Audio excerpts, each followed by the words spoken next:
Buongiorno a tutti, vi prego di prendere posto e accomodarvi, stiamo per iniziare.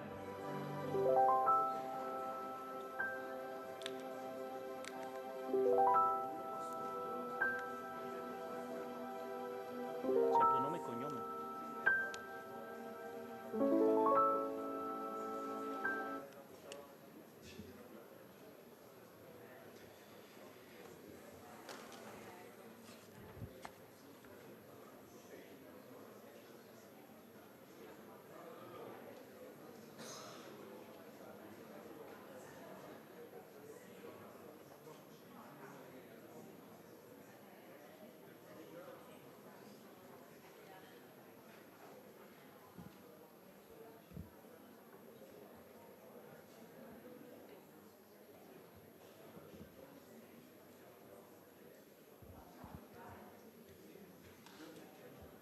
Bene, iniziamo.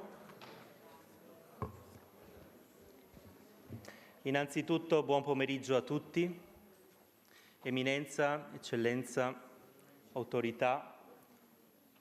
Inizierò a parlare in inglese. Your Eminence, Your Excellency, distinguished guests, esteemed colleagues and friends. It is with deep emotion and sincere gratitude that I welcome each of you to the very first Vatican Longevity Summit, a gathering that unites some of the world's greatest minds around one of humanity's most profound questions. How can we live longer, healthier, and more meaningful lives? Cambio subito all'italiano perché è con profonda emozione e commozione che 5 minuti prima della sala stampa vaticana di questa mattina ho ricevuto questo testo dal Santo Padre Papa Francesco, che vogliamo ricordare anche in questo summit.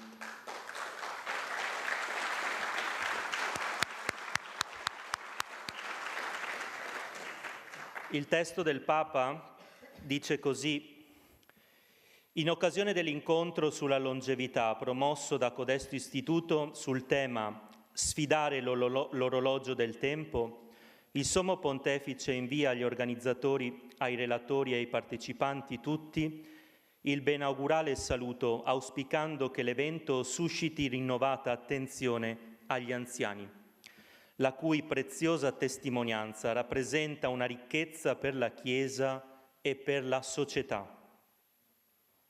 Con tali voti Papa Francesco assicura il ricordo nella preghiera e mentre incoraggia a proseguire nell'impegno volto a favorire progetti di sostegno sociale, volentieri invia la benedizione apostolica. Quindi è con grande gratitudine che riceviamo questo messaggio aprendo questo primo Vatican Longevity Summit.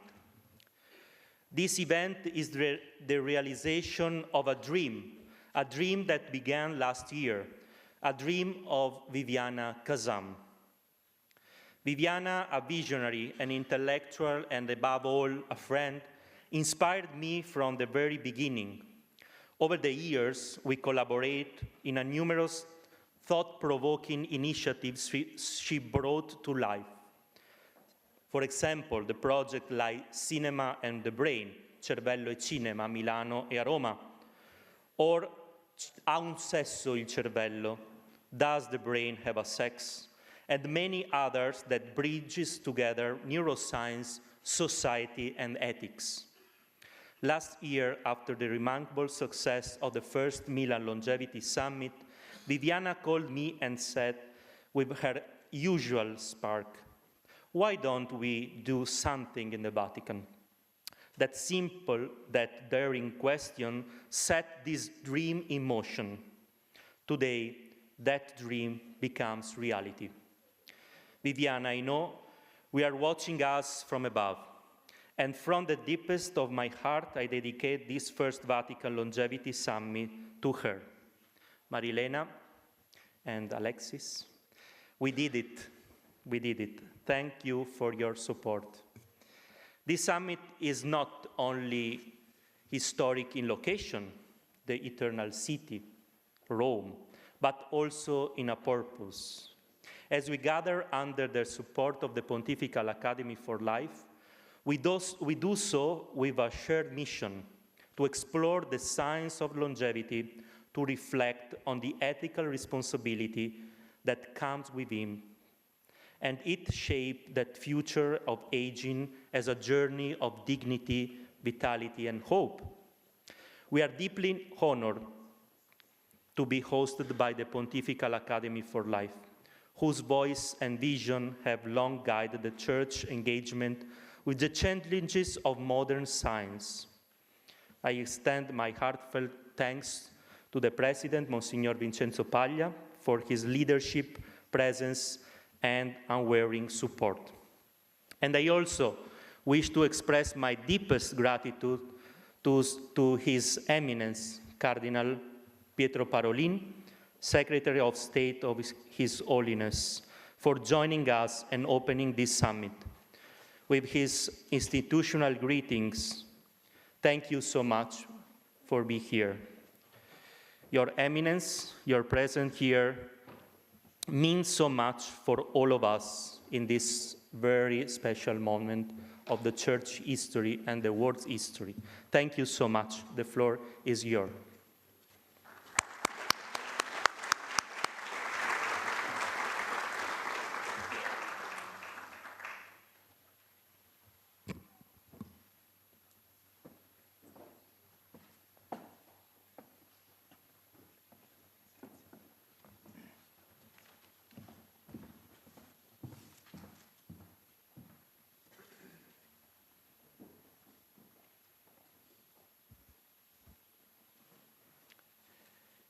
Illustri autorità religiose e politiche, stimati relatori e studiosi, cari amici, è con grande gioia che porgo il mio saluto a tutti voi riuniti per questo prima Vatican Longevity Summit, un evento di portata straordinaria che vede la partecipazione di premi Nobel, scienziati, esperti e accademici provenienti da tutto il mondo. Un ringraziamento particolare va agli organizzatori, in primis alla Pontificia Accademia per la Vita, all'Istituto Internazionale di Neurobioetica e al Brain Circle Italia, che hanno promosso questo spazio di confronto unendo sapere scientifico, riflessione etica e discernimento umano. La longevità è una delle grandi sfide del nostro tempo. L'umanità ha sempre cercato di prolungare la durata della vita e oggi, grazie ai progressi della medicina e delle biotecnologie, assistiamo a scenari un tempo inimmaginabili. Ma la domanda fondamentale che ci interroga è questa: che cosa significa vivere a lungo? Qual è il senso profondo di una vita prolungata? Papa Francesco ci ricorda che non si tratta solo di aggiungere anni alla vita, ma di dare vita agli anni. L'invecchiamento non deve essere visto come un mero dato biologico, né come una sfida da arginare con strumenti tecnici sempre più sofisticati, ma piuttosto come un'opportunità per la crescita personale e comunitaria. La longevità, infatti, non è solo una questione medica, ma una realtà che tocca la società nel suo complesso, coinvolgendo economia, cultura, etica e spiritualità. Viviamo in un'epoca in cui il limite e la fragilità tendono a essere negati o nascosti, quasi come se la vecchiaia fosse un problema da risolvere piuttosto che una stagione della vita da valorizzare. Ma la vita è un dono e conserva il suo valore in ogni fase dell'esistenza. Non possiamo cadere nell'illusione di un progresso che persegue l'immortalità biologica, dimenticando che la vera pienezza si trova non nella quantità degli anni, ma nella qualità delle relazioni, nell'amore donato e ricevuto, nel senso profondo dell'essere parte di una comunità. In questo contesto è essenziale che la ricerca scientifica e tecnologica sia orientata al bene integrale della persona. Come ci ha ricordato sempre il Santo Padre, la longevità non può diventare un privilegio riservato a pochi, né una nuova forma di disuguaglianza sociale. Essa deve essere accompagnata da un impegno concreto per il bene comune, affinché il prolungamento della vita non sia solo un traguardo individuale, ma una possibilità condivisa in una società più giusta e solidale. La sfida etica che ci attende è chiara. Come possiamo far sì che il progresso scientifico sia al servizio della dignità umana e della fraternità universale? Questo summit, con il suo dialogo tra biologia, demografia ed etica, è una straordinaria occasione per iniziare a rispondere a questa domanda. È necessario promuovere una visione della longevità che non si limiti a garantire anni in più, ma che favorisca una qualità della vita autentica in cui ogni persona possa sentirsi riconosciuta, accolta e valorizzata fino alla fine dei suoi giorni. Infine, il tema della longevità ci richiama un'altra dimensione fondamentale, quella della relazione tra le generazioni.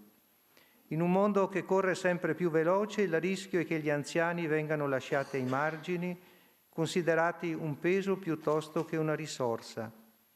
Ma la storia, la memoria e la saggezza di chi ha vissuto a lungo sono tesori preziosi per la società. La longevità non deve portare una cultura dell'individualismo, ma deve diventare occasione di solidarietà intergenerazionale, affinché i giovani e gli anziani possano camminare insieme, costruendo un futuro più umano e inclusivo. Con questo spirito auspico che questo pomeriggio di riflessione del primo Vatican Longevity Summit sia un'occasione di autentico dialogo e collaborazione. Il mio augurio è che da questo incontro nascano nuove prospettive per una scienza che, illuminata dall'etica e dalla sapienza, possa servire la vita e la dignità di ogni persona. Grazie a tutti e buon lavoro.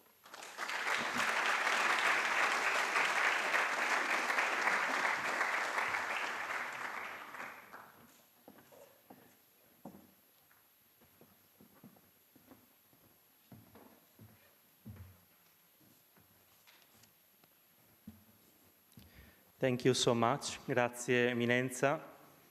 E adesso cedo la parola ci saranno 2 saluti istituzionali da parte del governo italiano e invito a raggiungermi al Vice Ministro del Lavoro e le Politiche Sociali, l'onorevole Maria Teresa Bellucci, che ringrazio per la presenza.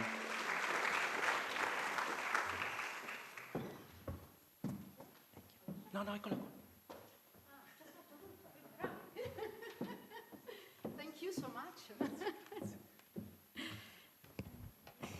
Buon pomeriggio a tutti, un saluto particolare a Sua Eccellenza Monsignor Paglia, che in questo periodo della riforma in favore delle persone anziane è stata una guida importante e anche un momento costante di confronto e di approfondimento, ma innanzitutto un saluto a Sua Eminenza Cardinal Parolin. Le sue parole sono sempre fondamentali per un governo che vuole essere all'altezza del suo compito, cioè quello di mettere le persone al centro, con una visione della politica antropocentrica e che non lascia nessuno indietro, soprattutto le persone più fragili, per cogliere questa sfida, che è la sfida legata ad un tempo di grandi trasformazioni.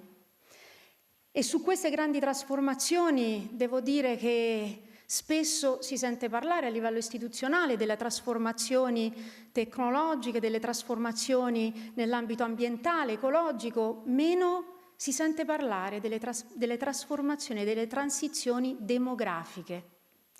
Eppure nulla prescinde dalle persone e quindi nulla prescinde dagli aspetti di cambiamento in ambito sociale e demografico. Allora l'Italia in questo, devo dire che ha una responsabilità in più. La prima nazione in Europa per numero di anziani, la seconda al mondo dopo il Giappone. Attualmente sono presenti 14 milioni di anziani in Italia, il 24%. E le statistiche ci dicono che da qui a pochi anni, nel 2050, avremo una percentuale ben maggiore del 34%.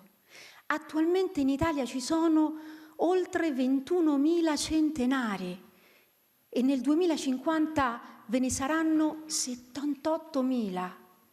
Un tempo straordinario che stiamo vivendo, un tempo unico, un tempo che dobbiamo governare con la consapevolezza che abbiamo una responsabilità, quella di definire delle politiche che siano all'altezza del loro compito. Non abbiamo in questo in eredità un libretto delle istruzioni, perché mai prima d'ora la scienza è arrivata a traguardi così alti e elevati di allungare la speranza di vita così tanto. Un trentennio davanti a noi, dai 65 ai 95 anni, non è un'illusione, non è un'enunciazione di principio, è la realtà di questo tempo. Ma devo dire che le istituzioni, i governi si trovano a governare questo tempo non preparati. Hanno avuto la miopia di pensare ad altre transizioni, la transizione green, la transizione tecnologica, seppure insomma con difficoltà, ma ecco la transizione demografica di quelle nazioni a sviluppo e economia più avanzata, questo l'ha messo fuori dall'agenda delle priorità. Eppure se noi parliamo di sviluppo dobbiamo parlare anche di progresso, di un progresso che innanzitutto fa leva su un rinascimento dell'umanesimo, altrimenti non è sviluppo, altrimenti non è progresso.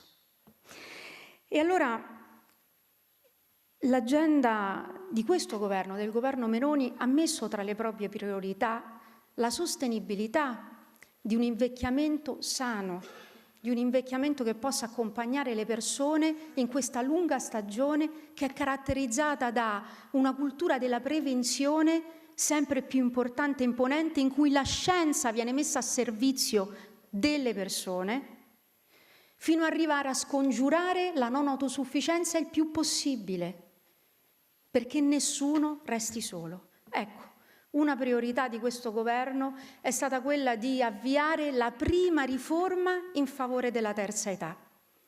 E allora io ringrazio Padre Carrara, presidente dell'Istituto Internazionale di Bioetica, di Neurobioetica, e voglio ringraziare purtroppo, anche se non c'è più, la presidente Viviana Casaman di Brain Circle Italia. Le istituzioni hanno viscerale bisogno di una scienza che si metta a disposizione, di una scienza che possa accompagnare le persone e la protezione della vita. Abbiamo bisogno dei giusti elementi e delle giuste indicazioni, Padre Carrara, perché questo non può essere il terreno della contrapposizione teologica, non può essere il terreno dello scontro politico, non può essere la materia di una bandiera. Questa è la materia di tutti, perché riguarda tutti noi, direttamente o indirettamente. Riguarda il bene più prezioso che abbiamo, che è la dignità della vita umana. E allora io sono anche fiera, e Monsignor Paglia lo sa, che la nostra riforma in favore della terza età non ha ricevuto neanche un voto contrario in Parlamento. Umilmente, con capacità di ascolto, vedendo nell'altro sempre fonte di dialogo e di accrescimento anche nell'opposizione, questo governo, questa maggioranza è stata in grado su questa materia di costruire ponti e non di alzare bandiere. Un ringraziamento ovviamente è una capacità di tutti, nessuno escluso, in cui anche gli esperti del settore hanno fatto la loro parte, perché hanno profuso parole, impegno in consessi come questi, nazionali e all'interno delle università, per aprire le menti e soprattutto per aprire i cuori e far comprendere che avevamo una sfida epocale da abbracciare e che dipendeva dalla responsabilità individuale di ciascuno di noi, di farsi strumento, opera, di mettersi a servizio delle persone. Ecco, per me oggi è un piacere essere qui, perché io sono stata delegata dal governo italiano, dal presidente Meloni, a coordinare i lavori della riforma in favore della terza età. Prima Sua Eccellenza, Sua Eminenza, il Cardinal Parolin, quando sono entrata mi diceva: come mai lei è qui? Non dovrebbe essere esperta della materia. Ecco, per età forse no, seppur ho 52 anni, ma certamente devo dire che questa occasione che mi è stata data dal primo Presidente del Consiglio è stato per me una grande occasione di approfondimento, di servizio, di senso anche del mio servizio come Viceministro, come esponente del Governo. Ecco, io credo che grande parte del mio impegno oggi per questo Governo sia accompagnare questa riforma, continuare a farlo nel CIPA, il Comitato Interministeriale per le Politiche in Favore della Terza Età, essere strumento di coesione, di unione, di alleanze. E quindi io mi auguro davvero che l'Istituto Internazionale di Eurobioetica e anche Brain Circle Italia vogliano essere parte di questo percorso del governo italiano, e davvero chiudo, ma che ha una responsabilità in più.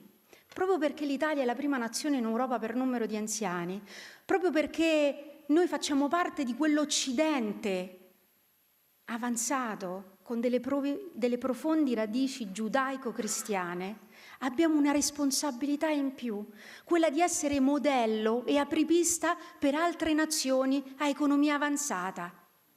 Arriveranno al nostro stesso stato, quello di avere il 24%, 14 milioni di italiani over 65. E allora l'Italia è anche un laboratorio di buone pratiche, è anche un laboratorio di sperimentazione, è anche un laboratorio di politiche in cui nessuno venga considerato uno scarto, tantomeno le persone anziane. Ecco, io credo che l'Italia questo oggi debba assumerselo, non soltanto all'interno dei confini nazionali, come sfida, una sfida che ha una visione antropocentrica, una sfida che mette al centro le persone, una sfida di quel rinascimento dell'umanesimo che deve essere di ispirazione anche in quell'Occidente avanzato e di sviluppo che deve prima di tutto mettere al centro le persone, l'uomo e la vita come protezione quindi del bene più assoluto che noi abbiamo. Quindi grazie per il lavoro che state facendo, ovviamente aspetterò gli atti di questa bellissima manifestazione, grazie a tutti voi che venite da tutto il mondo, good luck, good work e see you soon.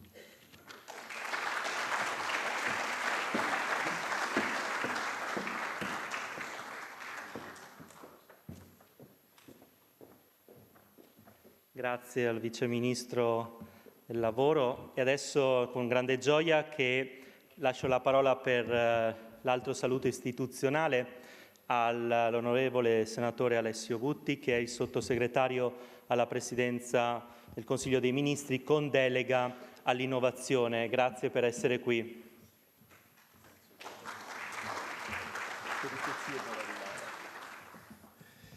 Buon pomeriggio, grazie per questo invito. Mi scuso per il ritardo, ma abbiamo avuto qualche difficoltà nel trovare esattamente questo splendido posto.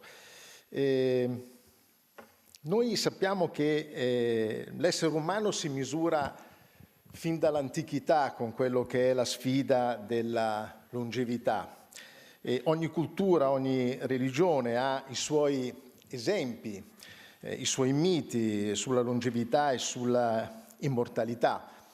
Mi piace ovviamente ricordare Matusalemme con i suoi 969 anni di vita, di esperienza, di saggezza. Oggi la longevità non è più un mito, è praticamente una certezza. Viviamo più a lungo, lo facciamo ovviamente in condizioni decisamente migliori rispetto al passato. Ieri l'anzianità era vissuta e concepita come il declino di ogni attività fisica, cognitiva. Oggi invece l'anzianità è considerata una nuova fase, anche molto attiva, non solo dalla sociologia. Cosa significa in pratica per chi come me, come la collega Bellucci, si occupa di leggi, per chi come noi fa il legislatore?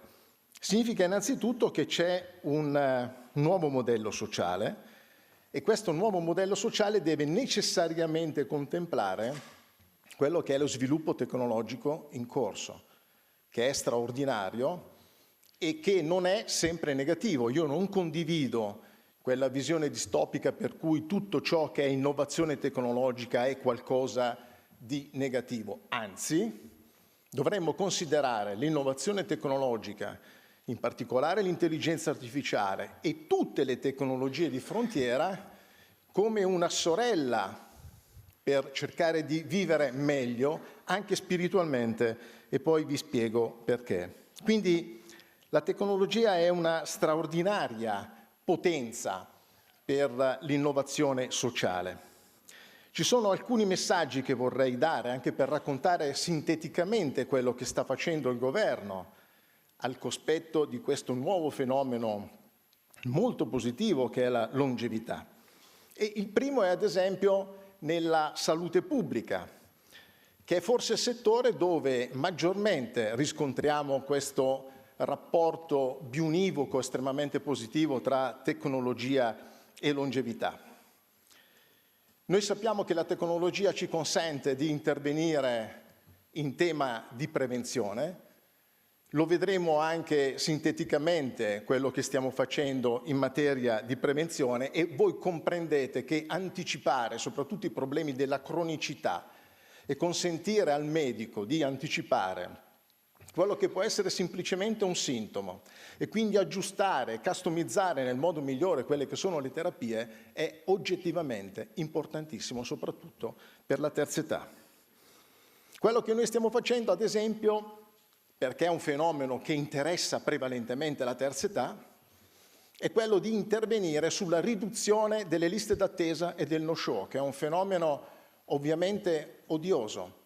E lo stiamo facendo con degli esperimenti, con dei pilot che stiamo conducendo in Lombardia, presto partirà anche nel Lazio e siamo convinti di andare a raggiungere il target che è di nostro interesse, e cioè degli anziani in modo particolare.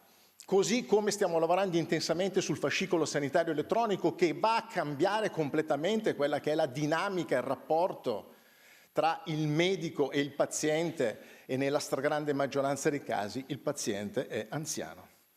Poi abbiamo la questione robotica assistiva e domestica e anche qui occorre pensare a un robot come compagno di vita per il futuro, perché tecnologicamente si va su quella strada. Non sostituisce evidentemente l'uomo, non sostituisce evidentemente i rapporti umani, è certamente un complemento. Uno straordinario complemento. In questi giorni abbiamo visitato alcuni centri di riabilitazione, alcune eccellenze veramente straordinarie, dove certamente c'è tanta sofferenza, ma dove altrettanto certamente c'è una grande speranza. E al di là delle convinzioni e degli approcci più o meno religiosi, la tecnologia è un provider di speranza. In quegli ambienti è un provider di speranza. E allora la terza questione riguarda la socializzazione digitale. Noi sappiamo che la tecnologia dovrebbe farci sentire sempre un po' meno soli, dovrebbe limitare l'isolamento sociale, ma sappiamo ovviamente che può anche generare l'effetto opposto, soprattutto in quelle fasce anagrafiche che sono particolarmente fragili, particolarmente esposte. Eppure noi sappiamo che attraverso la realtà virtuale possiamo consentire agli anziani di sperimentare, di esplorare, di vivere situazioni che magari nella loro vita non hanno mai vissuto. Un concerto in diretta, una messa in diretta, la visita a un museo, Tutto ciò è consentito attraverso la realtà virtuale e ci sono degli studi estremamente interessanti che vanno in questa direzione. E poi abbiamo il lifelong learning digitale, che è certamente importante. Noi fino a qualche tempo fa eravamo convinti, leggendo anche certa sociologia, che si potesse apprendere solo fino ad una certa età. Oggi non è più così. Abbiamo dimostrato e si sta dimostrando che anche in tarda età l'apprendimento è e può essere una straordinaria caratteristica di crescita, di approfondimento e di sviluppo personale. Ci sono ovviamente due situazioni di anziani: gli anziani che diventeranno tali tra qualche anno e che hanno vissuto relativamente l'approccio tecnologico. Ma poi ci sono anche gli anziani che diventeranno tali tra qualche lustro, tra qualche decennio, e che quindi avranno già avuto dimestichezza e disinvoltura nella relazione con la tecnologia. È chiaro che sono due approcci che vanno investigati anche sotto il profilo legislativo, soprattutto per quanto riguarda l'aspetto della prevenzione.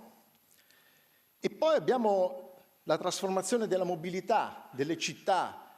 I tessuti urbani si stanno trasformando grazie all'innovazione tecnologica e l'innovazione tecnologica sarà assolutamente importante per fare in modo che gli anziani si sentano inclusi nelle cosiddette smart city. Una città progettata pensando agli anziani non è semplicemente più accessibile, è una città più umana, più inclusiva, più resiliente, dove la tecnologia è realmente al servizio della persona. E non è una banalità. Se nel panorama politico fino a 5, 6, 7 anni fa c'era qualcuno che intendeva togliere il diritto di voto agli anziani, e noi questo lo ricordiamo perfettamente. E quindi sulle smart city bisogna lavorare anche per evitare lo spopolamento delle zone più recondite del paese, che ovviamente sono prevalentemente vissute da anziani. Quindi il tema dell'inclusione è anche un tema di carattere urbanistico e di crescita strutturale del territorio. Io credo che ci sia una pratica, e mi avvio alla conclusione, che riguarda la tecnologia. Però vorrei lanciare un messaggio. Io vorrei che la tecnologia avesse anche una dimensione spirituale, e mi spiego meglio, perché non vorrei essere ovviamente frainteso. Il contatto con i familiari, l'accesso facile ai servizi della pubblica amministrazione, quello che vi raccontavo prima relativamente alla realtà aumentata, alla realtà virtuale, può fare molto in termini spirituali. Il senso di appartenenza, la ricerca di significato, l'elaborazione della propria storia personale, la condivisione emotiva delle esperienze. Tutto questo ad una certa età può essere facilitato e agevolato dagli anziani, che in questo modo non si sentirebbero un peso, come spesso purtroppo accade, ma sarebbero addirittura un faro a livello empirico, certamente da osservare. Faccio un esempio molto semplice. La video call con i nipoti non è solo un modo pratico per sentirsi meno soli, ma può diventare un'occasione spirituale, un momento di gioia profonda, straordinaria, di continuità generazionale, la conferma del proprio ruolo all'interno di quel contesto familiare e all'interno di quel contesto sociale. Tutto questo può essere fatto con l'ausilio della tecnologia, con l'uso della tecnologia. E concludo. Oggi gli anziani possono svolgere veramente un ruolo straordinario, che è quello di ricordare alle generazioni più giovani che non tutto può essere misurato, ottimizzato o accelerato, e che esistono valori profondi come la solidarietà, come la compassione, come il rispetto per la fragilità, per la vulnerabilità. Tutto questo potrebbe essere una sorta di mentoring intergenerazionale inverso. Non sono più i giovani che insegnano agli anziani come si usa la tecnologia, ma sono gli anziani, dopo averla assaporata, che insegnano ciò che di positivo nasconde l'innovazione tecnologica. Io vi ringrazio per questa straordinaria opportunità e sono certo che sfrutteremo anche il messaggio del Giubileo, che ovviamente volge a includere al massimo, e il mio Dipartimento sta organizzando un evento dedicato al Giubileo dell'innovazione, per fare in modo che la tecnologia evidenzi sempre più l'aspetto antropocentrico, e cioè il valore dell'uomo al centro del nostro percorso. Grazie.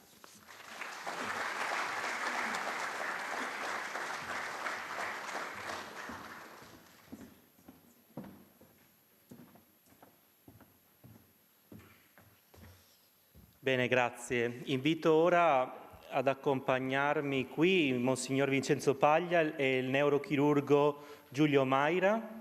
Insieme li vogliamo qui sul palco.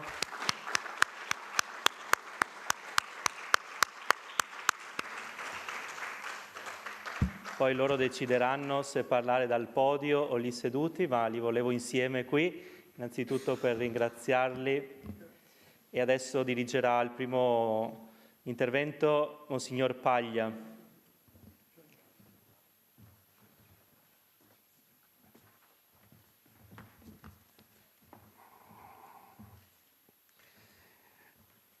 Eminenza, amici e amiche, buonasera.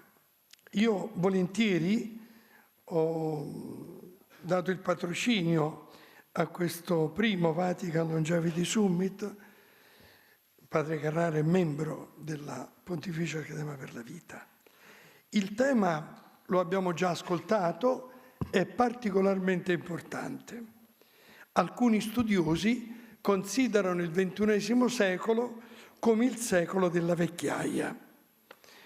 Il Novecento, dal 1900 al 2000, gli abitanti dei paesi occidentali hanno guadagnato almeno 20-30 anni in più di vita. Un esempio, io faccio parte di questa generazione. La vice ministro dava qualche dato sul 2050 e la popolazione mondiale degli anziani sarà più di 2 miliardi, quindi circa il 22%.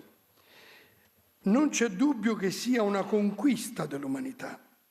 Potremmo dire che si è realizzato un antico sogno: non morire più giovani. Le generazioni che ci hanno preceduto hanno sperimentato il dramma della mortalità infantile di massa. Non c'erano anziani perché i bambini morivano prima. Oggi l'età della vita è aumentata e la morte riguarda soprattutto noi vecchi. Potremmo dire è rientrata nel suo ordine. La morte conclude l'esistenza ordinaria dell'uomo. Un tema che poco però viene tematizzato, anzi dimenticato appositamente. E comunque la vecchiaia è disprezzata. Lo diceva De Gaulle, un naufragio. Persino il termine è bandito. Non si usa dire vecchio, ma diversamente giovane. Ed io personalmente dico: non mi offendere, io sono vecchio. Non sono diversamente giovane. Mi sono guadagnati i miei 80 anni uno a uno e non ne ho perso nessuno per strada. È una ridicola contraddizione, perché pur essendo la vecchiaia una conquista non solo della scienza, dell'igiene, della solidarietà, pur essendo questo, tuttavia è ritenuta comunque una sconfitta. I vecchi sono un peso, non producono e costano. E siamo milioni di persone. Una cosa è certa: per la prima volta nella storia è apparsa quella che io chiamo una vecchiaia di massa. In Italia sono i 14 milioni di cui parlava la Vice Ministro, ma non ne abbiamo consapevolezza. Noi stessi anziani ci siamo convinti di essere un po' fuori della vita vera. Il pensionamento, non ci si fa spesso caso, in realtà convince noi anziani a ritenerci fuori della vita che conta. Se poi diventi non autosufficiente, ti senti anche in colpa, magari perché pesi sui tuoi figli. È una situazione che non possiamo non esaminare, perché è nato un nuovo popolo, quello dei vecchi, ma non c'è pensiero su di loro, né politico, né economico, né sanitario, né culturale e persino neppure spirituale. È una terra incognita, come si scriveva nelle carte geografiche del Medioevo, abitata da persone di cui non sappiamo quasi nulla. Persone che vivono 30 anni per fare che? E che vogliono dire 30 anni di vita da pensionati, cioè da messi da parte.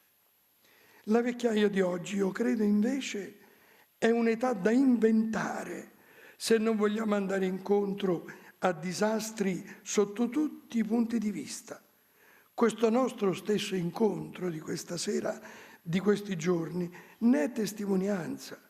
La vecchiaia sta cambiando l'assetto della convivenza all'interno dei popoli ed è urgente una nuova visione su di essa, che non è una semplice aggiunta temporale, perché modifica profondamente il nostro rapporto con l'esistenza.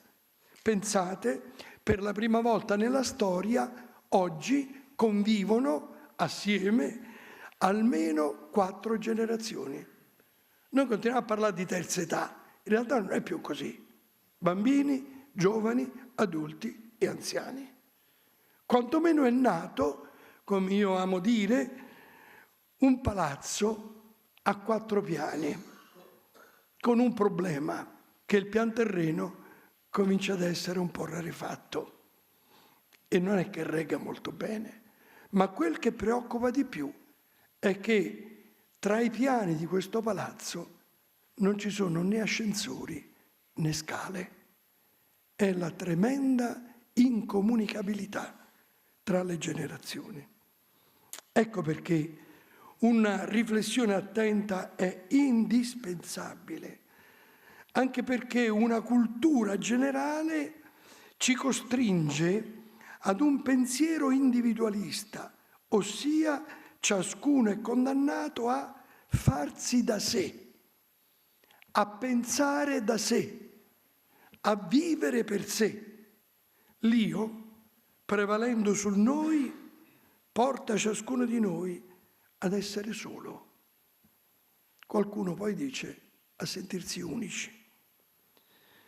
Anche la vecchiaia, consegnata a questo sforzo di autorealizzazione, sprofonda nella marginalità, generando appunto anche senso di colpa. Ma attenti, se la vecchiaia è un naufragio, l'età giovanile diventa una tragedia. Le 2 generazioni estreme, i bambini e i vecchi, che non possono vivere senza il sostegno di altri, si stanno pericolosamente divaricando, con conseguenze amare sia per i giovani che per gli adulti. Va ricostruita con urgenza un'alleanza tra le generazioni ed è una responsabilità, lasciatemi passare al personale, che noi vecchi dobbiamo riscoprire. Noi vecchi abbiamo una responsabilità gigantesca che abbiamo dimenticato, che stiamo dimenticando. Non solo dobbiamo invecchiare bene, ma fare della vecchiaia un tempo opportuno perché l'intera società in tutte le sue età si sviluppi in una prospettiva solidale. Bisogna assolutamente evitare una cattiva vecchiaia. E personalmente, sin da quando ho accettato l'incarico del Ministro della Salute del governo italiano di realizzare una legge per appunto rivedere interamente la questione degli anziani, io sento una responsabilità morale particolare. Se noi vecchi della prima vecchiaia di massa non riusciamo ad inventare un'età dignitosa per le nuove generazioni, sarà drammatica. E per i nostri adolescenti, come facciamo ad esortarli a vivere e a pensare al futuro se gli ultimi anni della vita saranno una tragedia o un disastro? Molte altre riflessioni si potrebbero fare. Permettetemi però che accenni, visto il luogo dove siamo, alla responsabilità della Chiesa per offrire un senso positivo nella vecchiaia. Nel cuore del Novecento è maturata all'interno della Chiesa una nuova considerazione nei confronti degli anziani, come una nuova alleanza. L'aumento degli anziani è una sfida anche per la Chiesa. San Giovanni Paolo II l'ha raccolta. Ricordo la sua splendida lettera ai vecchi nel Giubileo, nell'anno precedente al Giubileo del 2000. E anche Papa Benedetto, che visitando una casa di anziani disse: vecchio e bello. Chi l'avrebbe mai pensato? Vecchio e bello.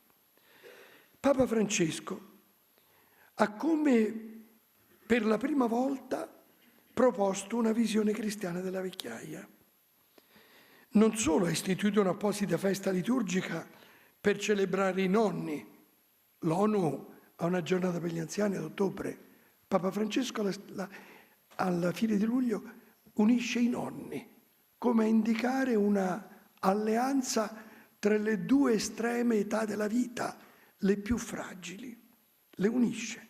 Ma non solo, Papa Francesco ha scritto 19 catechesi sulla vecchiaia, inventando un'attuale de senectute, come lo fece Cicerone.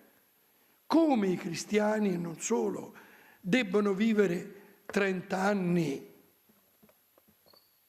senza avere un ufficio chiaro, senza avere una responsabilità netta.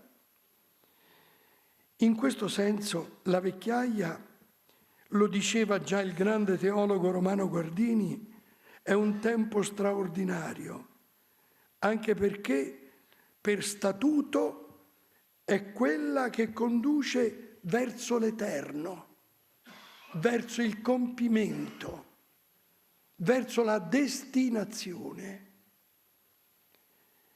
Una riflessione che non sento fare mai. La destinazione nostra e dei popoli. A che siamo destinati noi? E noi vecchi, per questione di storia, la prossima tappa sarà ovviamente la tappa della morte. Non se ne parla. Cos'è la morte? La fine?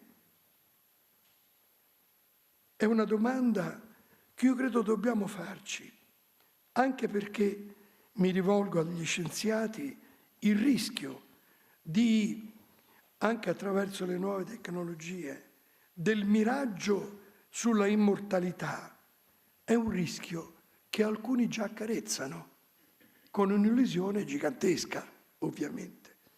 Permettetemi allora una sottolineatura che riguarda la vecchiaia nel suo insieme. Noi vecchi potremmo essere definiti in questi ultimi anni come i fragili. La nostra condizione è la fragilità. Noi vecchi siamo i più fragili. Non è però da riconsiderare una condanna la fragilità. Anche la scienza ne deve tener conto. La condizione di fragilità è una responsabilità anche verso le altre generazioni. Sì, noi vecchi, proprio perché più fragili, siamo chiamati ad esercitare un magistero verso le altre generazioni, ricordando che tutti sono fragili, anche i bambini, i giovani, gli adulti. È stato il magistero più straordinario di Papa Francesco in queste settimane, non con le parole. Qualcuno dice che il Papa era muto. Il Papa ha gridato al mondo intero che siamo tutti fragili e tutti dovremmo prenderci cura gli uni degli altri, come tanti noi credenti e non solo abbiamo pregato per il Papa.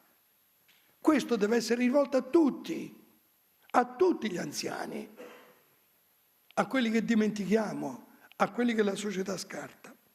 La fragilità non è una malattia da cui guarire, è la condizione umana da comprendere e farne motivo di cura vicendevole. Sì, la fragilità diviene una forza perché spinge a prenderci cura gli uni degli altri.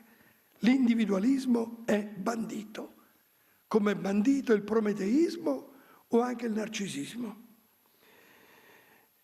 Ecco perché non possiamo rinchiudere la vecchiaia nell'immagine di una vita residuale, come se fosse per definizione l'età della sopravvivenza passiva, del vuoto progettuale, insomma la fine dell'esistenza. La vecchiaia rischiara definitivamente anche la nascita. Questa volta però non all'ingresso nella vita terrena, ma verso il compimento nell'eterno. Le doglie della prima nascita sono riservate alla giovinezza. Le doglie della seconda nascita, che stanno sullo sfondo della nostra inquietudine circa la destinazione della vita vissuta, sono una prerogativa della vecchiaia. Lei, la vecchiaia, queste cose le sente. Se ne traiamo solo paura, siamo perduti. Se ne cogliamo la testimonianza, i capelli bianchi della vecchiaia, chi li ha, saranno una benedizione per tutte le generazioni. E permettetemi infine anche un solo cenno. Vengo dopo l'intervento del Vice Ministro, anzitutto, ma anche del Sottosegretario Butti, alla conquista che l'Italia ha fatto attraverso un testo prodotto dalla commissione che mi onoro di presiedere, che si chiama Carta dei diritti degli anziani e dei doveri della società. Di fronte alla enorme popolazione anziana, questa carta viene a delineare una comprensione nuova di questo nuovo popolo. C'è poca legislazione su quest'età. Finalmente questa carta offre alcuni principi per i diritti che gli anziani hanno come tutte le generazioni. Il diritto a decidere, ad esempio, dove essere curati. Il diritto a restare a casa. Il diritto ad essere chiamati per nome. Il diritto alle relazioni, come tutti. Di fronte a questo nuovo popolo si è resa necessaria una nuova visione della vecchiaia. E quando l'ho presentata a Papa Francesco ne è rimasto ammirato e ricordo nella prima catechesi sugli anziani trasse dalla sua tasca la carta e disse: questa è del governo, ma è fatta bene, potete leggerla. È una nuova visione che chiede agli anziani, certo, diritti e anche propone doveri. Insomma, è un problema che tutti dobbiamo riscoprire, perché c'è bisogno di un cambio di paradigma. Purtroppo le nostre società non sono ancora consapevoli del cambiamento avvenuto E la risposta al problema della vecchiaia normalmente è o la solitudine o l'istituzionalizzazione degli anziani non più autosufficienti. La legge, che come diceva il Vice Ministro è stata approvata senza nessun voto contrario dalle due Camere del Parlamento italiano, offre un cambio di paradigma, e cioè l'intera società deve farsi carico di tutti i suoi anziani e accompagnarli per tutto il resto della loro esistenza, perché restino il più possibile nelle loro case o comunque nell'ambiente dove sempre sono vissuti. Metterli negli istituti significa sradicarli e alla fine è l'anticamera della morte. Tutti noi vecchi desideriamo restare a casa, tutti desideriamo vivere gli ultimi anni della nostra vita in luoghi a noi familiari e morire anche a casa. È una questione di civiltà. Questo ovviamente richiede una riorganizzazione generale dell'assistenza di cui la prevenzione è la magna pars. La nuova legge approvata in Italia e in queste settimane inizia la sua applicazione attraverso adeguate sperimentazioni, e la prima sarà per noi italiani, comprendiamo cosa vuol dire, sarà a Tor Bella Monaca, chiede di investire su un continuum assistenziale che parte dalla domiciliarità accompagnata da una ritessitura dei rapporti che aiutino a vincere la solitudine, promuovendo anche il co-housing, 4-5 anziani che vivono insieme, che a mio avviso è una prospettiva sempre più importante, perché noi vecchi soli saremo milioni, o scegliamo di vivere in piccoli gruppi o altrimenti sarà un problema. Con la creazione di centri diurni multifunzionali, ben arredati per la telemedicina, per la riabilitazione, per luoghi di formazione e così oltre. Questo richiede il coinvolgimento non solo delle realtà cooperativistiche, ma anche del volontariato, delle reti umane e sociali, per favorire quell'empatia che deve tornare a far rivivere il tessuto di una società dove purtroppo l'individualismo continua a smantellare il contesto sociale. È l'intera società che si deve far carico dei suoi anziani. È questo che si chiama civiltà per il XXI secolo.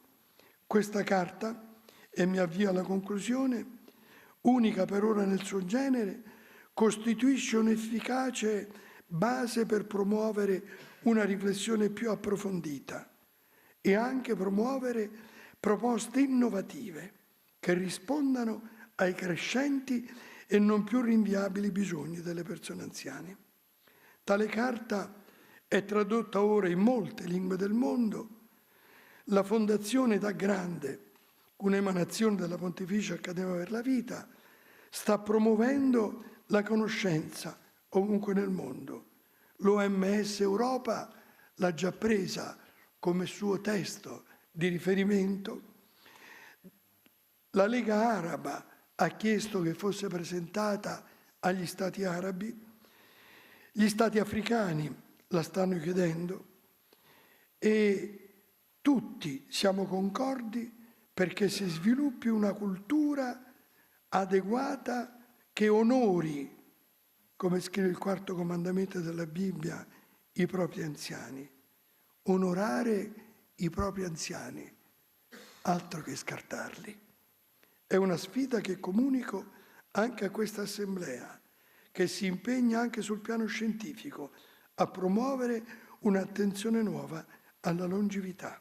E in conclusione, sono lieto di comunicare che Papa Francesco, ritenendo importante la sfida di una società più longeva, intende promuovere una giornata mondiale del ricordo che coinvolga la vecchiaia in tutti i suoi aspetti, compresi i vecchi che sono morti, che sono con noi da non dimenticare, compresi noi vecchi, compresi anche quelli che si indeboliscono nella memoria. Il ricordo diventa uno scrigno straordinario che Papa Francesco vuole sia promosso in tutto il nostro pianeta. Ed io sono particolarmente lieto di poter auspicare che un'attenzione nuova verso il mondo degli anziani giunga sino alle Nazioni Unite, perché come è nata l'UNICEF per i bambini, come è nato l'UNHCR per i rifugiati, nasca una istituzione per gli anziani, perché è una grande parte di questo nostro mondo.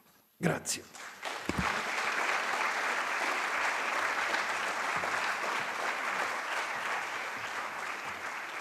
Grazie a Monsignor Paglia. Invito il professor Giulio Maira. Il professore ha le slide, quindi qui può andare avanti con le slide. Posso andare già subito? Aspetti, che perché non monta. Ecco, questo no. E questo è il suo. Sì. Giusto, no? Okay. Thank you. Grazie. First of all, I'd like to thank the organizer of this event for giving me the opportunity to be here today and to introduce the proceedings of this splendid meeting. Societies are aging. The average age is increasing. Life expectancy everywhere is much higher than 50 or 100 years ago, even in the less developed areas of the world. Certainly, longevity is a great gift that the science gives us.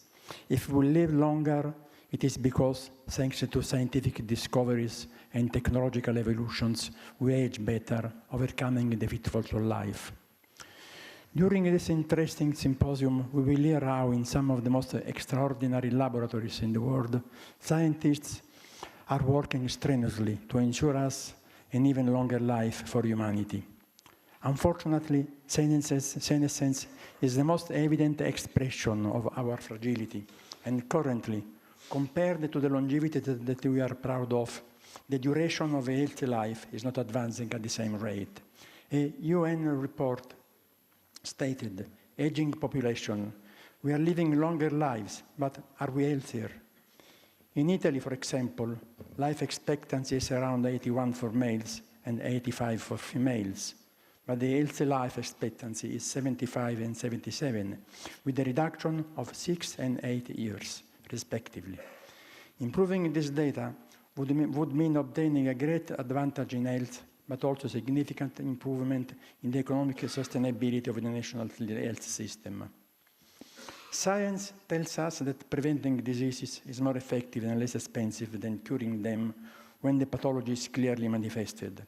The first point, therefore, for an healthy longevity must be based on improving benefits of healthy lifestyles and screening for chronic disease and tumors, as well as vaccinations against infectious diseases, and policies that lead to reducing injuries and habits that are dangerous to health.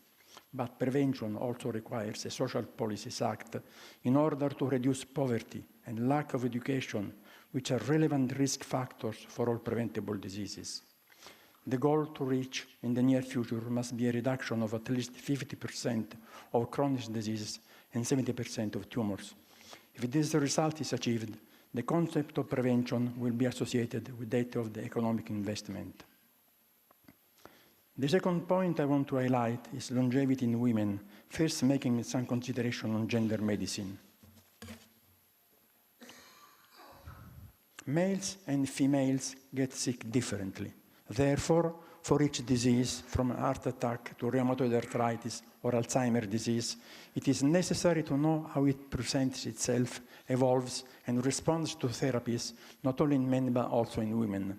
The reality is that scientific research, treatment protocols, and drug production have very often been oriented towards the best possible prevention and therapy for males.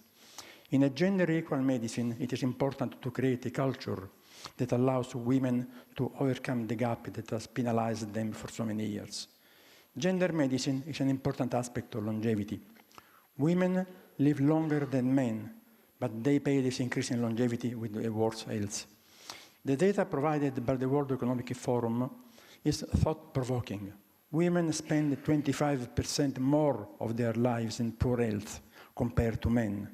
And this gap equates in the world per year to 75 million years of life lost due to poor health or early death. Accelerating progress towards closing the women health gap could yield an additional 7 healthy days per year per woman and create around $1 trillion in annual global GDP by 2040. Therefore, dealing with women's health at all ages, understanding the causes of their fragility, and defining adequate prevention and treatment protocols would improve their well-being, reduce the incidence of sick women in old age, and it would make healthcare spending sustainable, allowing for a significant economic advantage. That would incentivize policies aimed at the prevention, early diagnosis, and treatment of elderly patients and medical research. Working in the field of neuroscience, I like to dedicate the final part of this introduction to the brain and the mind. It seems obvious that a crucial aspect in an increasingly longer living world is how to age while maintaining intact cognitive functions. Let's remember that if the brain doesn't function well, life, no matter how long it may be, can never be truly wonderful. The quality of our dreams will depend on the mental abilities that we have developed throughout our entire existence. Unfortunately, dementia among elderly people is the 7th leading cause of death and one of the major causes of disability and dependency.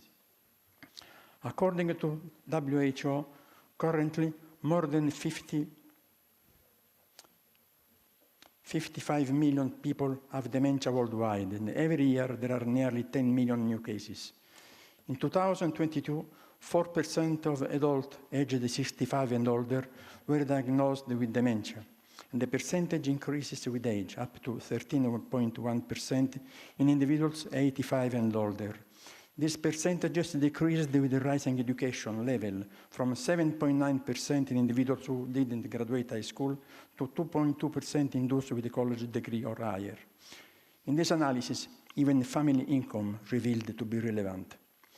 Fortunately, many studies suggest that lifestyle intervention and prevention diseases could be associated with an observed reduction in incidence of dementia. Moreover, the human brain has extraordinary characteristics that can help in this regard. Thanks to its remarkable plasticity, the brain, even in old age, has an astonishing ability to continually reinvent itself, change its structure, grow new synapses, sprout new branches, and increase connectivity. One of the simplest ways to realize this is to think at any age. Without learning, without memory, without emotions, the brain will not develop, and we will not have intelligence. Thanks to this, many people, like those presented in these images, retained cognitive abilities almost unchanged even in very old age. I would like to remember here two of my best friends, Rita Levi-Montalcini, Nobel Prize for Medicine, who died at 102, and Giovanni Bollea, the father of a child in neuropsychiatry, who died at 98, both with an extraordinary mind until the end. This means that cognitive decline is not a physiological necessity, an inevitable fate.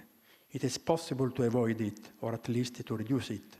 In practice, if we develop our brain properly and lead a healthy life, we can delay or reduce the risk of cognitive decline in any sense.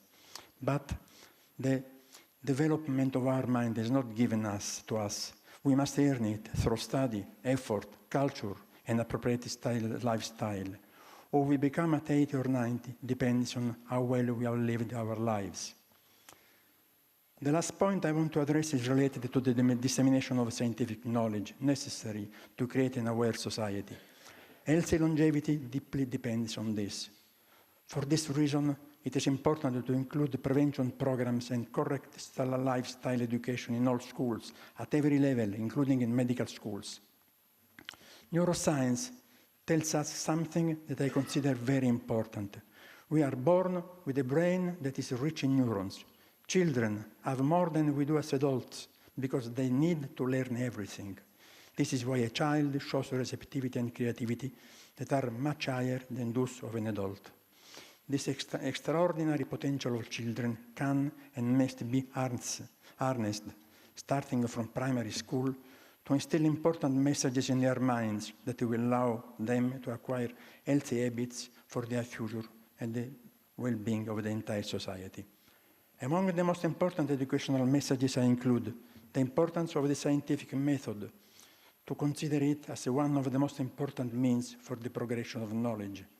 Attention to healthy lifestyles, to instill the concept that the prevention is a social duty.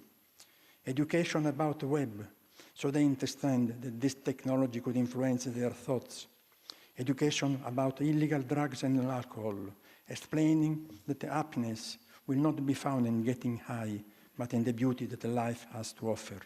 In this way, considering existence as a continuous thread that connects the different ages of life in a whole of harmony and balance, as is represented by this sculpture by Gian Lorenzo Bernini. By educating children, we begin to prepare them for a healthy longevity. Thank you very much.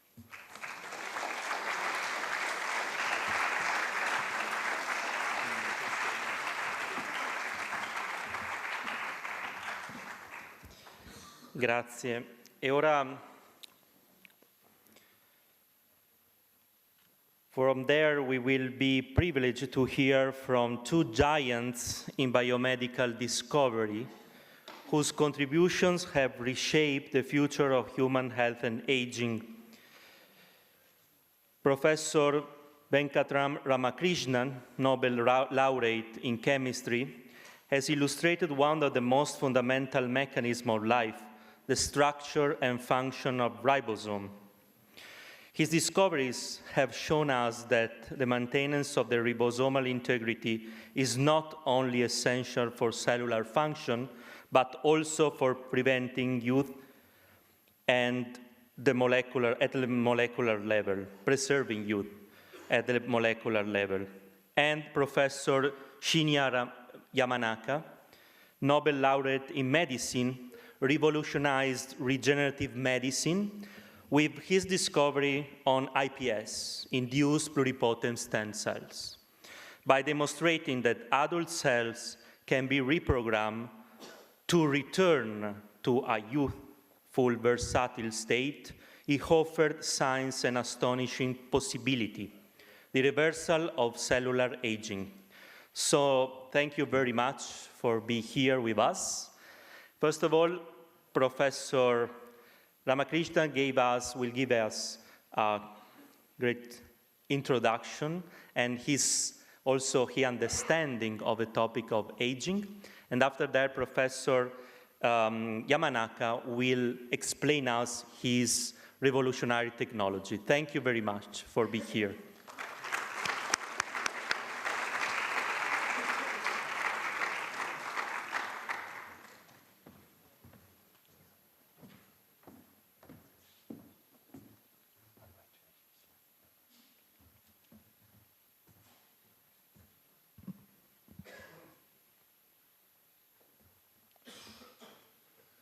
Well, thank you very much. It's a real honor to speak here. And I have to say, many people in the longevity research community, when my book came out, probably wondered, who on earth is this guy? And I seem to have gone from zero to expert in the course of one book, which sounds like a Tesla ad when Teslas used to be fashionable. But anyway, this is a book. And I'm going to summarize, and by the way, it's coming out in Italian later this year. And I'm going to summarize some thoughts from the book. Now, I'm not actually as remote from the longevity field as you might think, because long after the structure of the ribosome was solved, the field has moved on to initiation and regulation of translation. And these are processes which are central to aging. For example, the target of the TOR pathway or the integrated stress response directly have to do with things that we study in our lab. But we don't study aging per se. And I have I came to the book with no bias or no vested interest. And part of my motivation was the extraordinary amount of hype in the aging field. And I thought it'd be good for somebody with no particular skin in the game, but close enough to the field to write about it. So I'm going to talk about a few issues, and some of the people in the community may feel like this is a bit like being forced to take a cold shower, but actually, you know, there'll be other speakers here who will warm you up and give you fluffy, warm towels, so it'll be okay. So anyway, here we go. So the first question is aging programmed? And that is a big source of confusion because most molecular biologists, including me, don't actually think about evolution. And the fact is, if you talk to evolutionary biologists, there's almost universal agreement that aging is not programmed. So then how do you explain that species have such different lifespans? You can have an insect that lives for a day, and you have other species that live for several hundred years. I like to joke that there's a Galapagos tortoise walking around now that might have encountered Darwin one day, you know, when he was alive. So how do you explain that? Well, take a look at this graph. In most classes of animals, including mammals, longevity is roughly correlated with size. It's actually more correlated with metabolism, but because metabolism is highly correlated with size, you get this graph. And you know, you can see we're outliers. We actually do much better than would be expected for our size. So why is this? Well, it turns out that evolution doesn't actually care how long you live. It selects for genes, and genes are basically a survival process. The selection is a survival process. So it selects for the likelihood that you will pass on offspring efficiently. And any traits that help you do that will be selected for, and others will be selected against. And so you can see how, and if an animal has limited resources, and through most of our own history we had limited resources, you have a choice. Do you put them into maintenance and repair and maintain a long lifespan, or do you put those same resources into rapid growth and maturation and production of offspring? Now, in the case of a mouse, there's no point in selecting for traits that give you lots of maintenance and repair, because long before that, the mouse will be killed off by a predator or die of starvation. And so in the case of the mouse, the species has evolved so that it grows very rapidly and reproduces rapidly, and it doesn't have a very long lifespan. So the upshot is evolution will select for traits that are advantageous in early life, even if they're detrimental in old age, because it doesn't care what happens to you after you've passed on your genes. And this has some interesting things. For example, the IGF-1 pathway, many of the caloric restriction pathways, they're essential for growth and maturation, but yet they cause us problems later in life. Loss of telomerase in somatic cells is almost certainly a cancer prevention mechanism, and yet it causes us problems in old age. And of course, there's animals which appear not to age at all. These are sort of called biologically immortal, but actually they do age, only more slowly. And the reason they age slowly is they're filled with stem cells that regenerate tissue throughout their body. And so they don't have the problem of degeneration. Now, so if aging is not programmed, what do we mean? We have genes that can affect aging and so on. Well, the point is, it's different from development. In development, genes are actually selected for a specific purpose. In aging, genes are selected for something else, like growth, like maturation, like prevention of early cancer. And aging is an unintended consequence. It's not selected against. That's the main thing. So it may have the illusion of being programmed, but it isn't actually programmed in the sense, early mortality or premature, short lifespan is not what is being selected for. Now, can we exceed our natural lifespan? Well, there's no physical or chemical law that says we can't exceed our natural lifespan, of course, we may end up being very different kinds of animals if we do all of the things that are required to extend our lifespan. And you know, Jay Olshansky has a very funny cartoon of all the things you'd have to change in a human body to get it to live for a very long time. Now, the reality is, given this way our species has evolved, we do have a natural lifespan, even though theoretically it may be possible to exceed it, but theoretically it's also possible to settle other galaxies and colonize Mars and so on. Okay, so what is the natural limit? Well, this person is a record holder. By record holder, I mean for which there are reasonably accurate records. Jeanne Calment died at the age of 122 in 1997. You can see, as from this picture, she had a cigarette and a glass of port every day after lunch, well into her hundreds.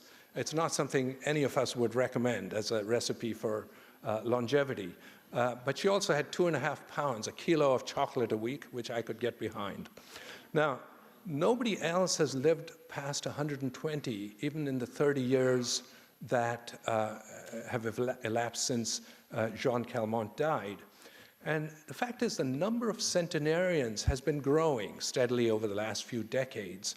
But Tom Pearls told me, who runs the New England Centenarian Study, told me that the number of people living past 110 is actually not growing much or at all.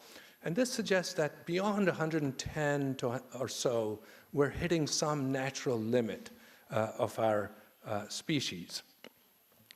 Now, another issue is defining aging. I was at the symposium in Milan yesterday and the day before, and of course, there are many definitions at that conference alone. And the definition that I like, perhaps because I'm a molecular biologist, is that it's the accumulation of changes and damage that leads to increased dysfunction or loss of function over time. And notice I say changes and damage. It's not just all damage. Some of it is like DNA methylation, for example. You wouldn't call it a damage, but it is a kind of change that may lead to aging. And perhaps the best way to leave that is to say, okay, we can't precisely define it, but I know it when I see it, which was Justice Potter Stewart's comment on whether how to define obscenity. So then we come to hallmarks of aging. Now, if you look at the field, almost everybody in the field relies on this idea of hallmarks of aging. They want some kind of processes to say, okay, these are involved in aging. Now, this is a very influential paper published in 2013. And it's the same authors published a follow-up paper 10 years later in 2023. The number of hallmarks has expanded from 9 to 13. In fact, their title says an expanding universe. Notice they cover almost everything from DNA damage to telomeres, to chromosome stability and methylation, protein production, nutrient sensing pathways like TOR and IGF-1, mitochondria, cellular senescence. Now, these pathways, first of all, are not independent. They're highly interconnected. And secondly, they encompass almost all of biology. So no wonder I was in a field adjacent to aging. I could have been working on anything, and it would be adjacent to aging. So the question is, are these hallmarks useful? Well, the original hallmarks, I strongly suspect, were written because there was a very influential paper called Hallmarks of Cancer, published by Hanahan and Bob Weinberg. And it was published first in 2000, then there was a revised version in 2011, also in Cell. And this was hugely influential in the cancer field. But of course, cancer is a defined disease. There are diagnostics for cancer. You can say this person has pancreatic cancer, this person doesn't. So it's very different from aging, which is a multifactorial disease and is a continuum. And as I say, aging may also be related to almost all cellular processes.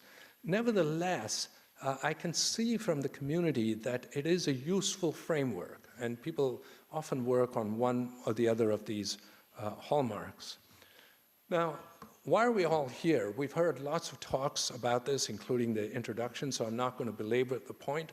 The fact is, the combination of increased longevity and lower fertility means an aging population. This is creating a real problem for societies. And you've seen variations of this. This is in the UK, and this is before including the loss of fertility in the statistics. You can see in 1966, far more young people, very, very few old people, and in 2066 it's projected to be much fatter at the top. In Italy, it's actually almost an inverted pyramid. It's actually starts narrow and widens until it's about 50, and these people are all going to get older. So you can see there's a serious issue. And this huge explosion, this social issue has resulted in a huge explosion in longevity research. And it has led to both real advances and quite a lot of dubious claims, I have to say. And there have been some of the advances. There are more than 300,000 papers in the last 10 years. So if I applied my field as a criterion, you can assume that at least a few thousand of these papers are actually true. And and they're not published in just the three major journals. There's a whole proliferation of journals devoted exclusively to aging or longevity.